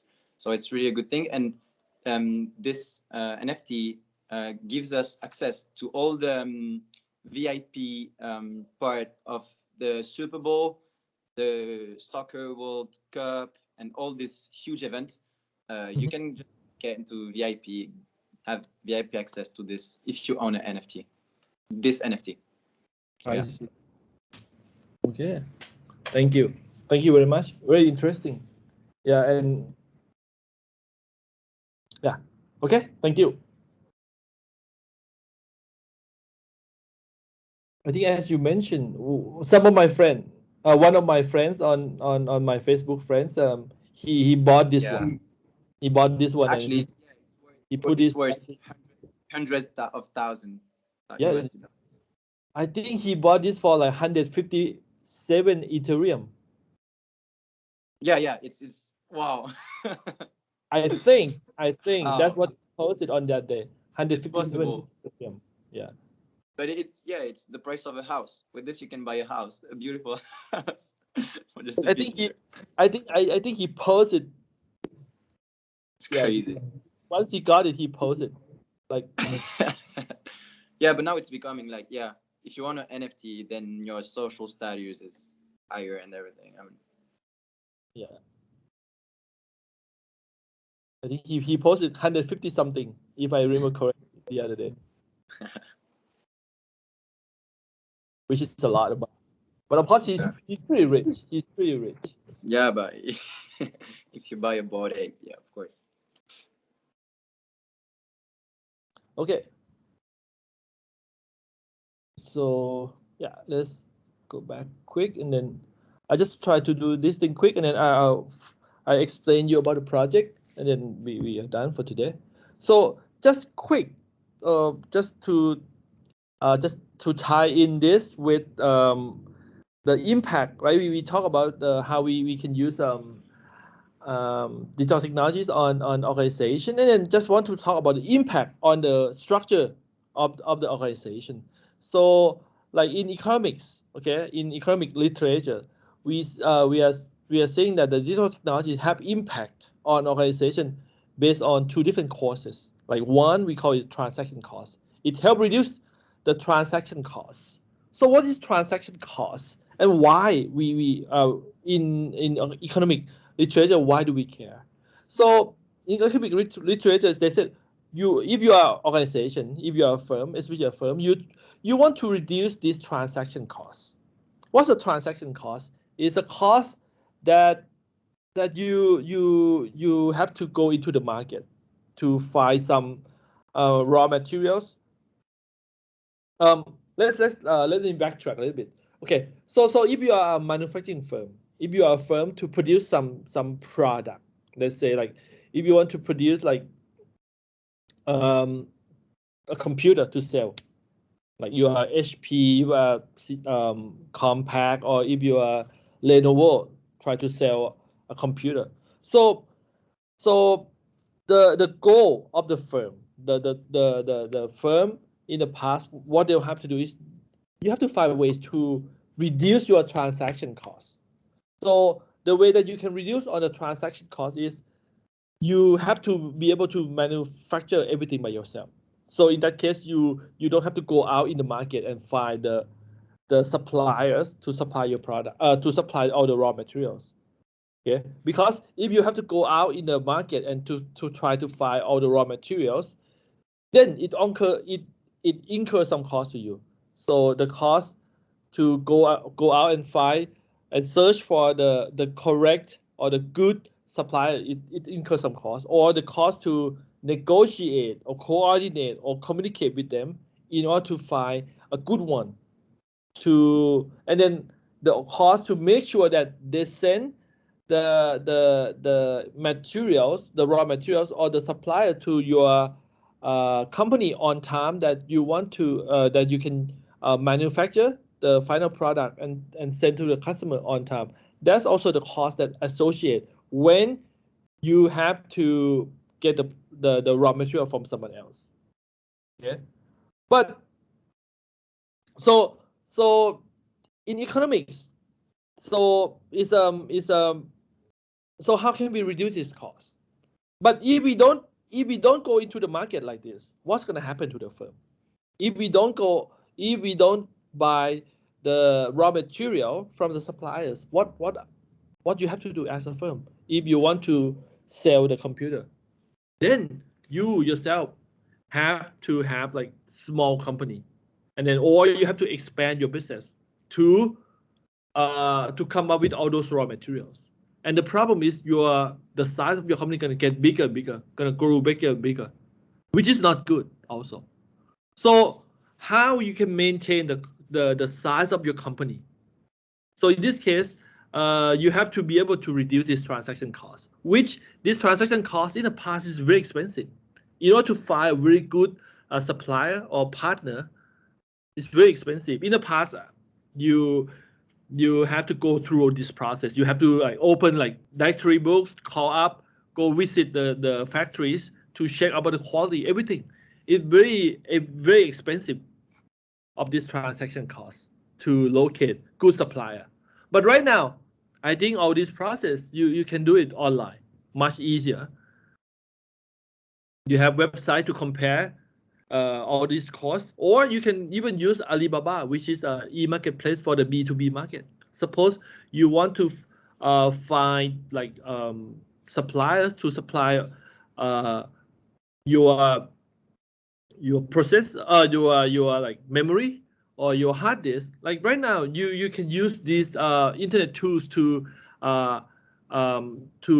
see and to search who provide the best product at the cheapest cost, right? Or you can use this platform to see and how you know they are a good supplier, because they might have a rating, right? They might have a rating system.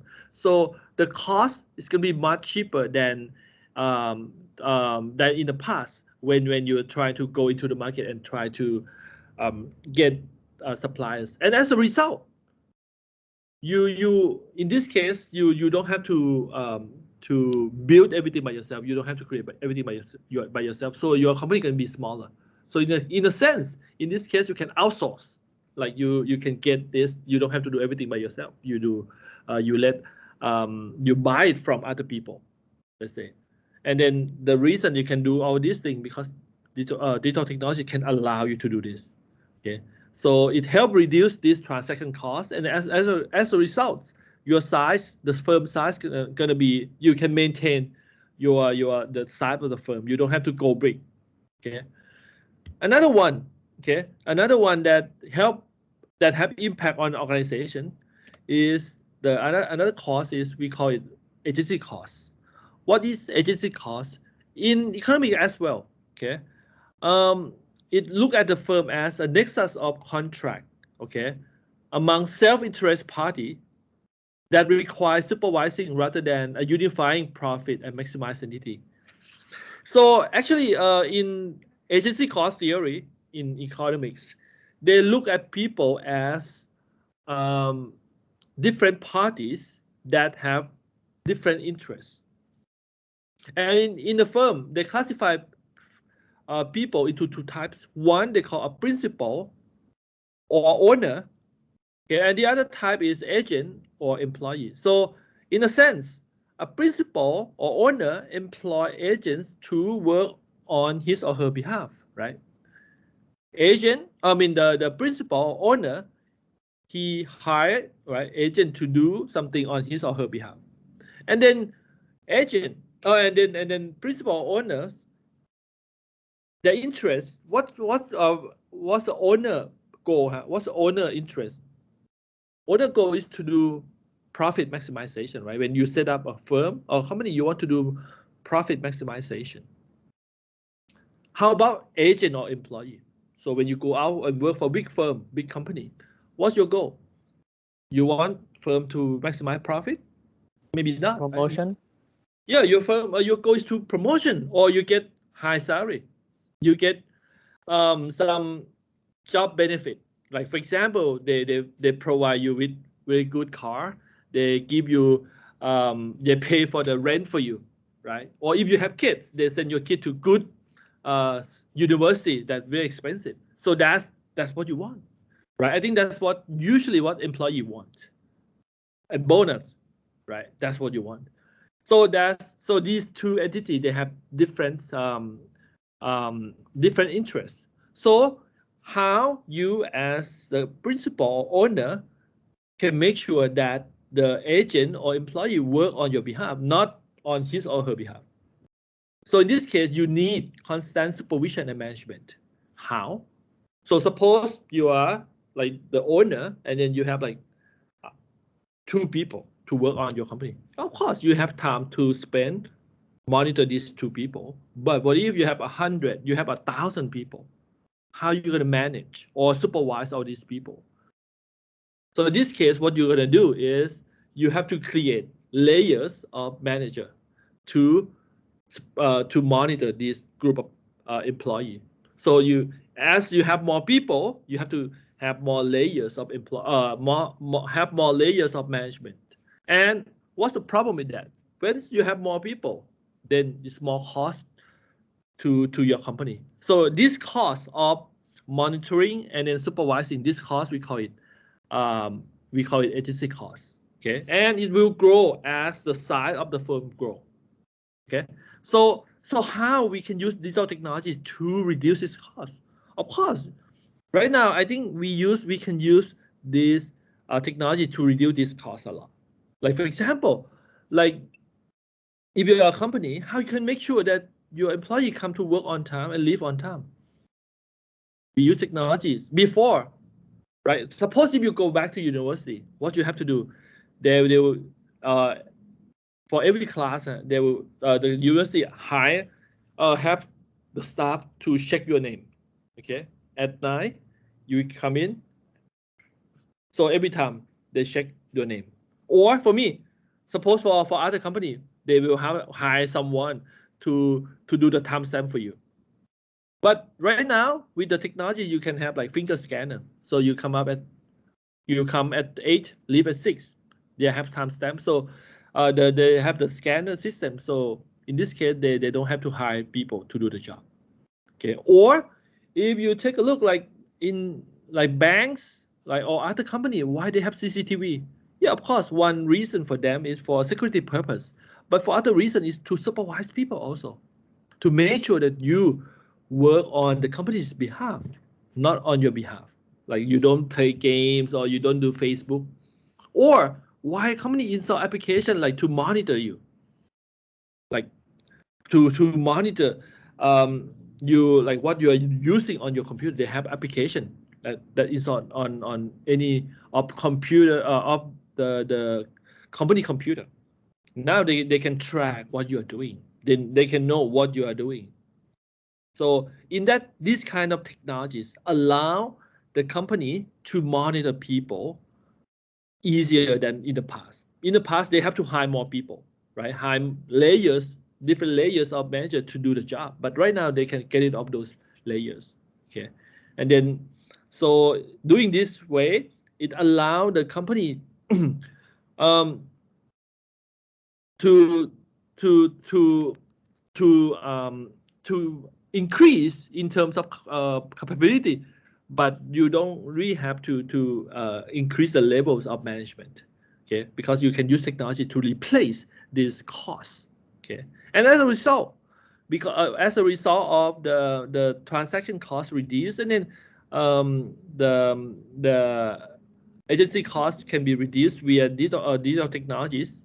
Okay, you can see that. Okay, before you might have different layers of management like this. Right now, with digital technologies, you can cross out many of the layers, and because of the digital technologies, okay. Before I mentioned to you like the knowledge management systems.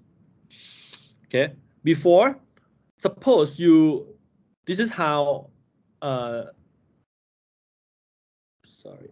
This is suppose like your customer have a question come to you, ask for you to make some like maybe they ask for you to replace something for the product. Suppose the product is not good, so they ask for replacement. Maybe you said you don't have authority to authorize that. You have to ask your boss.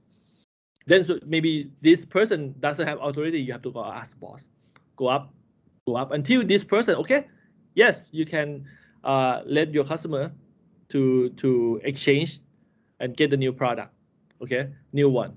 So the decision coming down here, and then you can answer your customer. But what if you have a system that once the customer asks, okay, you can enter some information because the boss already told the decision rules. So in this case, you have the knowledge that the boss already make decision rules, and then you put in the knowledge management system. So this person doesn't have to go up ask like this. He or she can access into some systems, right? And then access it and then answer the customer right away. So in this case, the decision pushed down to these people. It empower these people in lower levels to make decision faster. That's information. The decision doesn't have to go ups and down. No need. Okay. So in this, and then also from as I told you from the agency cost theory, right? Fewer managers are needed. IT can help faster making decision and then increase the span of control, and then you can reduce all those agency costs that could happen. Okay. So this is from the structure point of view. This is how the digital technologies can have impact on the organization. Okay. Next, before so next I will talk about two more tools that you might need it for your term project. Okay. The first tool we're going to talk about is a SWOT. Okay. Tools. Okay. And the other one is Michael Porter 5 Force model. What is SWOT? Okay. SWOT is a method of analyzing company internal strength and weakness. Okay. And then external strength and external environment of opportunity and threat. So basically, what this is, it will try to identify 4 things for your firm: strength, weakness, opportunity, and threat. Again, I emphasize that SWOT, we use it to emphasize to analyze the firm or entity. Okay, so in this case, SWOT first try to separate, classify factors into 2 types. One, internal factors, and then the other one is external factors. And then for internal factor, it will try to classify which of the internal factor, which one is strength, which one is weakness. And then for external factor, they will try to identify which one is opportunity, which one is threat. So let's first try to see what are examples of internal factors. So what are internal factors? Internal factors are the factor that the firm has, that's happened inside the firm or under the firm control. Okay, So what are example? Like human resources, people inside the firm, staff, those kind of people, like CEO, board, those people inside the firm, or the people that you can control, or physical resources like your location, your building, your machine, those are the things, or financials, like your money, the grant that you have, right? Or your different source of income that your firm can get. Like for example, for some business, like the some source of income can be from you're selling some product, but for others can be like you getting recurring money through different subscription service. So these are example of internal factors or activities or process that happen inside your organization. Okay, or your past experience, your brand, your learning curve, your proprietary technologies, many things that inside your firm or something you can control. We call it internal factors. How about external factor? External factor is something that your firm cannot control. You have to take it as it is. Like future trend, you cannot control the trend, or economy. Because you are just one company, you're just part of the economy. No matter it's local, national, or international, you're just part of it. You just have to take it as it is, right? Because right now people might say because of COVID situation, the economy as a whole went down. So in this case, you can control. You cannot control because the event is a thing that you cannot control. Like event like COVID-19, you cannot control, right? Or demographic, the change in age, like as your friend mentioned in the China case, right? Right now, people in China and maybe especially also in Thailand, also people, I mean, we are approaching the aging society, meaning that people over 60 years old, right now the percentage of people reaching 60-year-old is getting higher and higher. You cannot control that, right? So these kind of things you cannot control, or legislation like the law, the regulation of the government, you cannot control that, right? So these are example of something that we classify as external factors. Okay, so after we identify what are internal factors and what are external factors, so now it's your job to try to identify what could be the strength and weakness of the firm and what could be the opportunity and threat of the firm. Okay, so the strength of the firm is something or the area or the factor in which your firm is better and outdoes competition. Like could be any, actually it could be any of these internal factors. But the when you pick something to be your strength, is you just have to make sure it's better than other. Like for example, when we talk about Apple, we know that brand is pretty strong, right?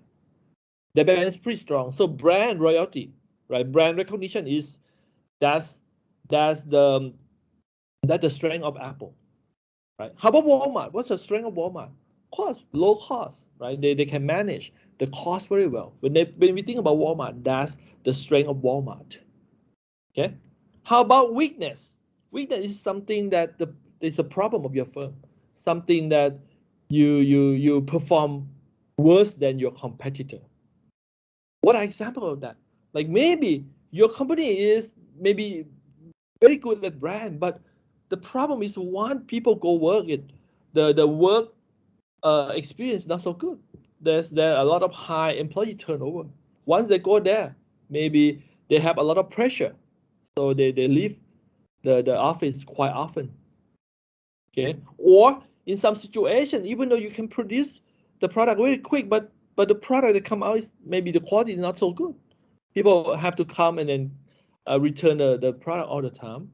Or maybe in some situation, you have a lot of you have a lot of debt in your company. So in this case, you cannot expand. So something that you can identify that's a problem of your firm. Okay, that's called weakness. Okay, how about opportunity? Opportunity is something that something that your manager, okay, can utilize and see, and then so that he or she can use it to expand, okay, the product or service for your company. Like for example, your product selling very well in your own country, and you might think that okay, this product could be benefit can be sell in the region also, and maybe if it's successful in the region, it can expand to the global market. Like for example, like application like TikTok, right, start in China, right, and then the founder think that it could be benefit can be successful in other countries. So what he did, he he customized the program, right, change into like from Chinese into English, so now it can expand to other countries. So this one, it could be example of you utilize the opportunity that you have.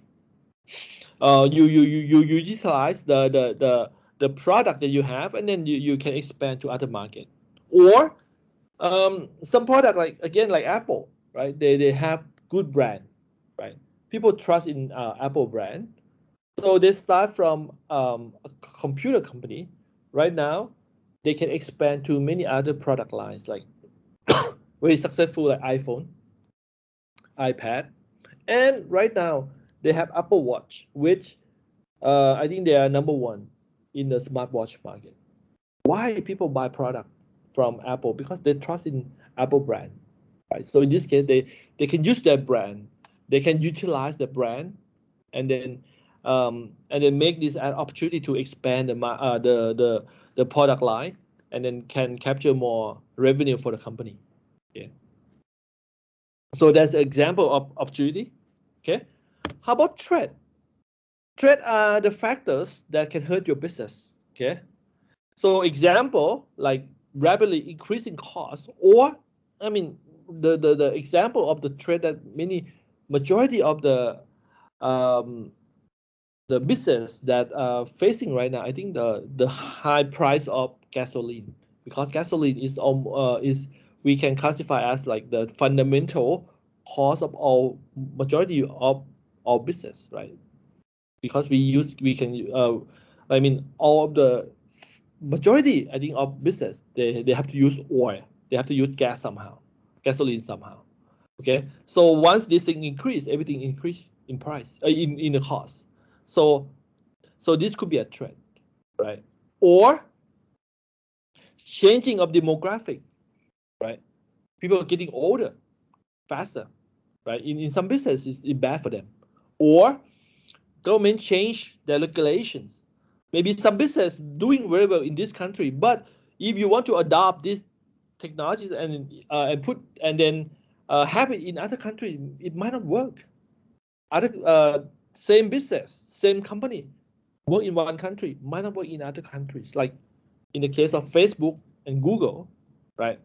Work it very well in US and other parts of the world, but doesn't work at all in China because government regulations. So government want to control the information on Facebook and Google, so they cannot work. So they just have to leave the country. So that could be a threat. How about COVID-19?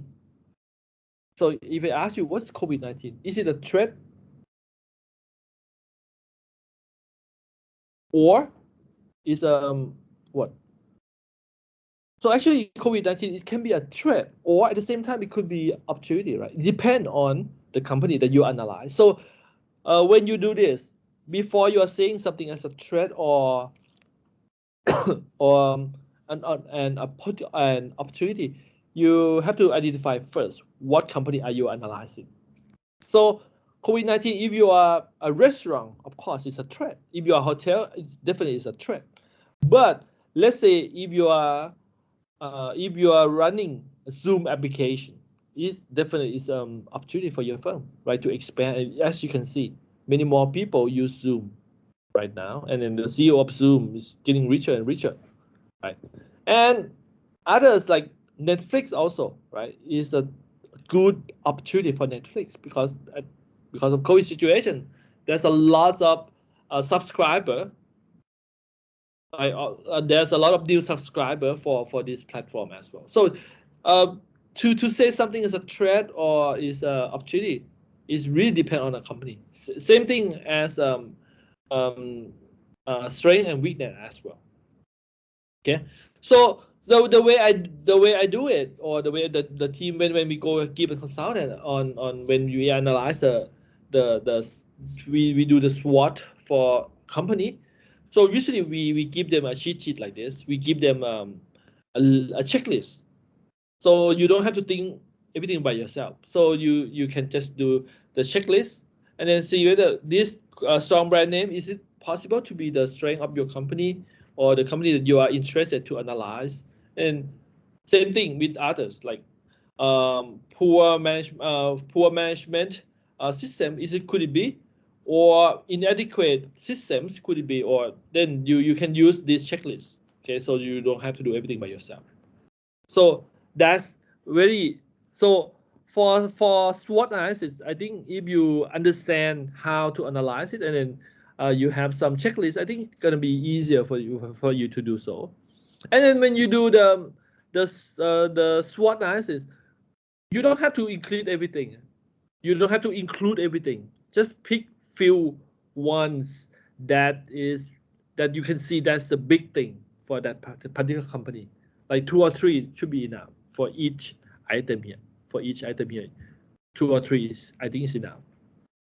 Okay, so again, that's the first tools that you should know. That's we call SWOT, right? SWOT, we use it to analyze the company. And then another one that we will cover next time is the 5 force competitive models.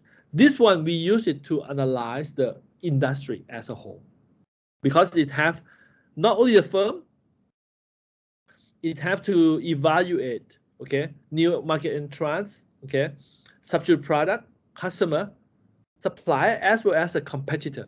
Okay, so we analyze the whole industry. We use the Porter competitive 5 force model. Okay, but I don't think we have time for this. But let me just ask you to do something quick. But maybe not today, but by next week. What I want you to do, okay, I want you to form a group of 5 to 6 members. Okay, so but at the end I want to have about 6 group of people, 6 group in total, because we will, because the end of this term paper report and then presentation, you have to make presentation and on the last day of the class, which is May 3rd, if I remember correctly. So of course you have a lot of time. You still have a lot of time. So I think the last day of the class will be May 3rd. So I want 6 presentation, because I want at least I want about 15 minutes presentation. So 6 groups we should be able to finish all 6 groups within 1 day. Okay, so to do this project, okay, I want you to choose one industry, okay, to do this project. Industry, I mean product, like could be hotel industry, could be mobile service industry, could be plant-based industry, plant-based food industry, could be cryptocurrency industry, who knows, could be exchange industry, right, could be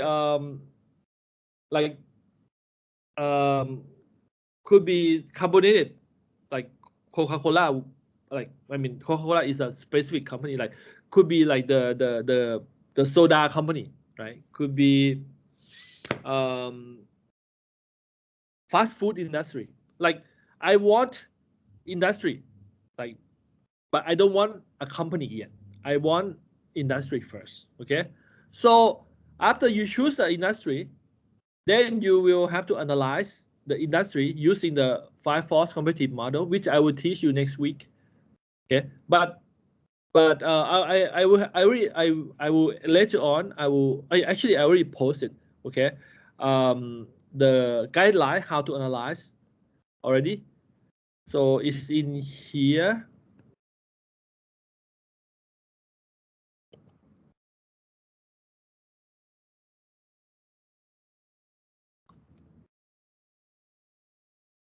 So the guideline should be in here. Okay, So by next week, I would like you to read this guideline so we can discuss easier. And then the thing that I showed you earlier, I posted here in here already, so you can take a look. So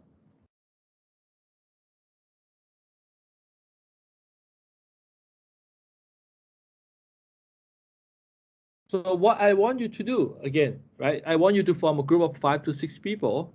I want you to choose one industry for the project, okay?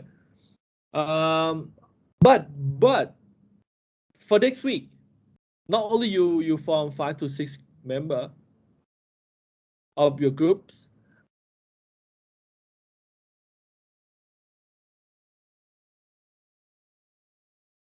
You're on mute ค่ะ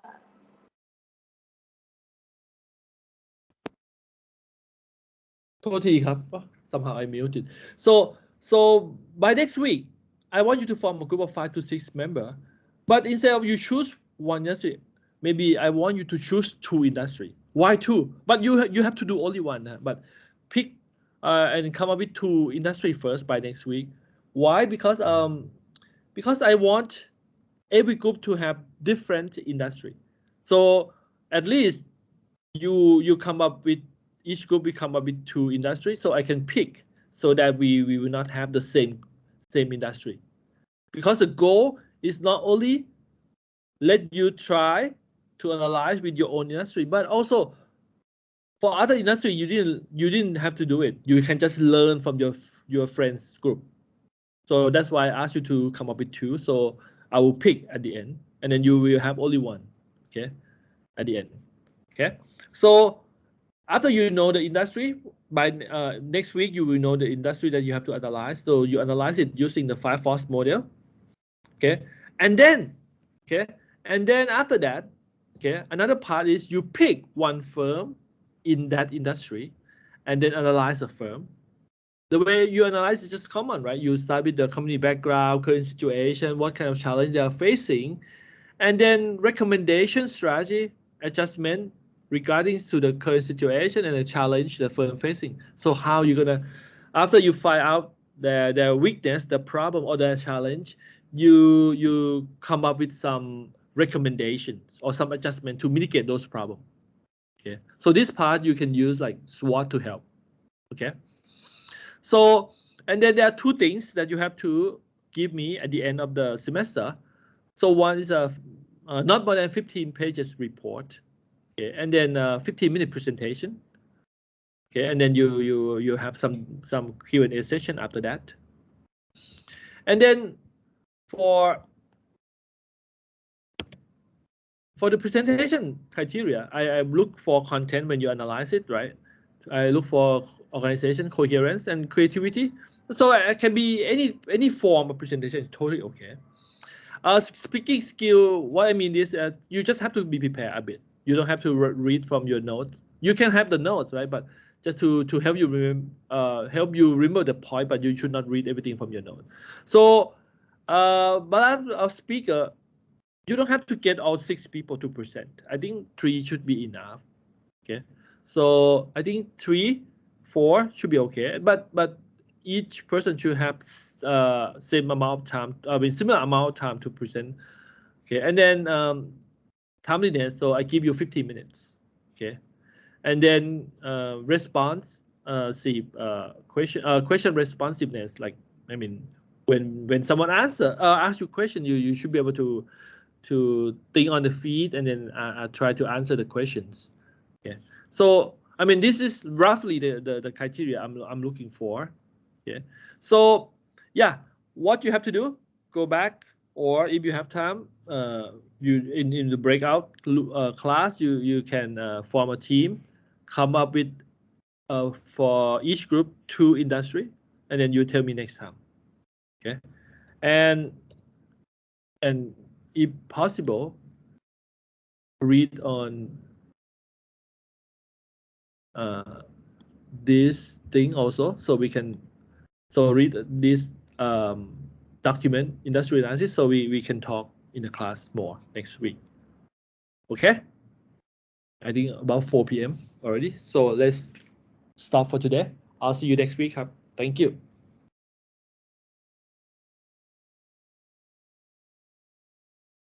or if you have a question you can ask seem like one of our group have 7 people is that acceptable ครับ oh we have 37 yeah sure okay 7 is okay at least one group have 7 because I need 6 group in total it's okay ครับ thank you ครับอาจารย์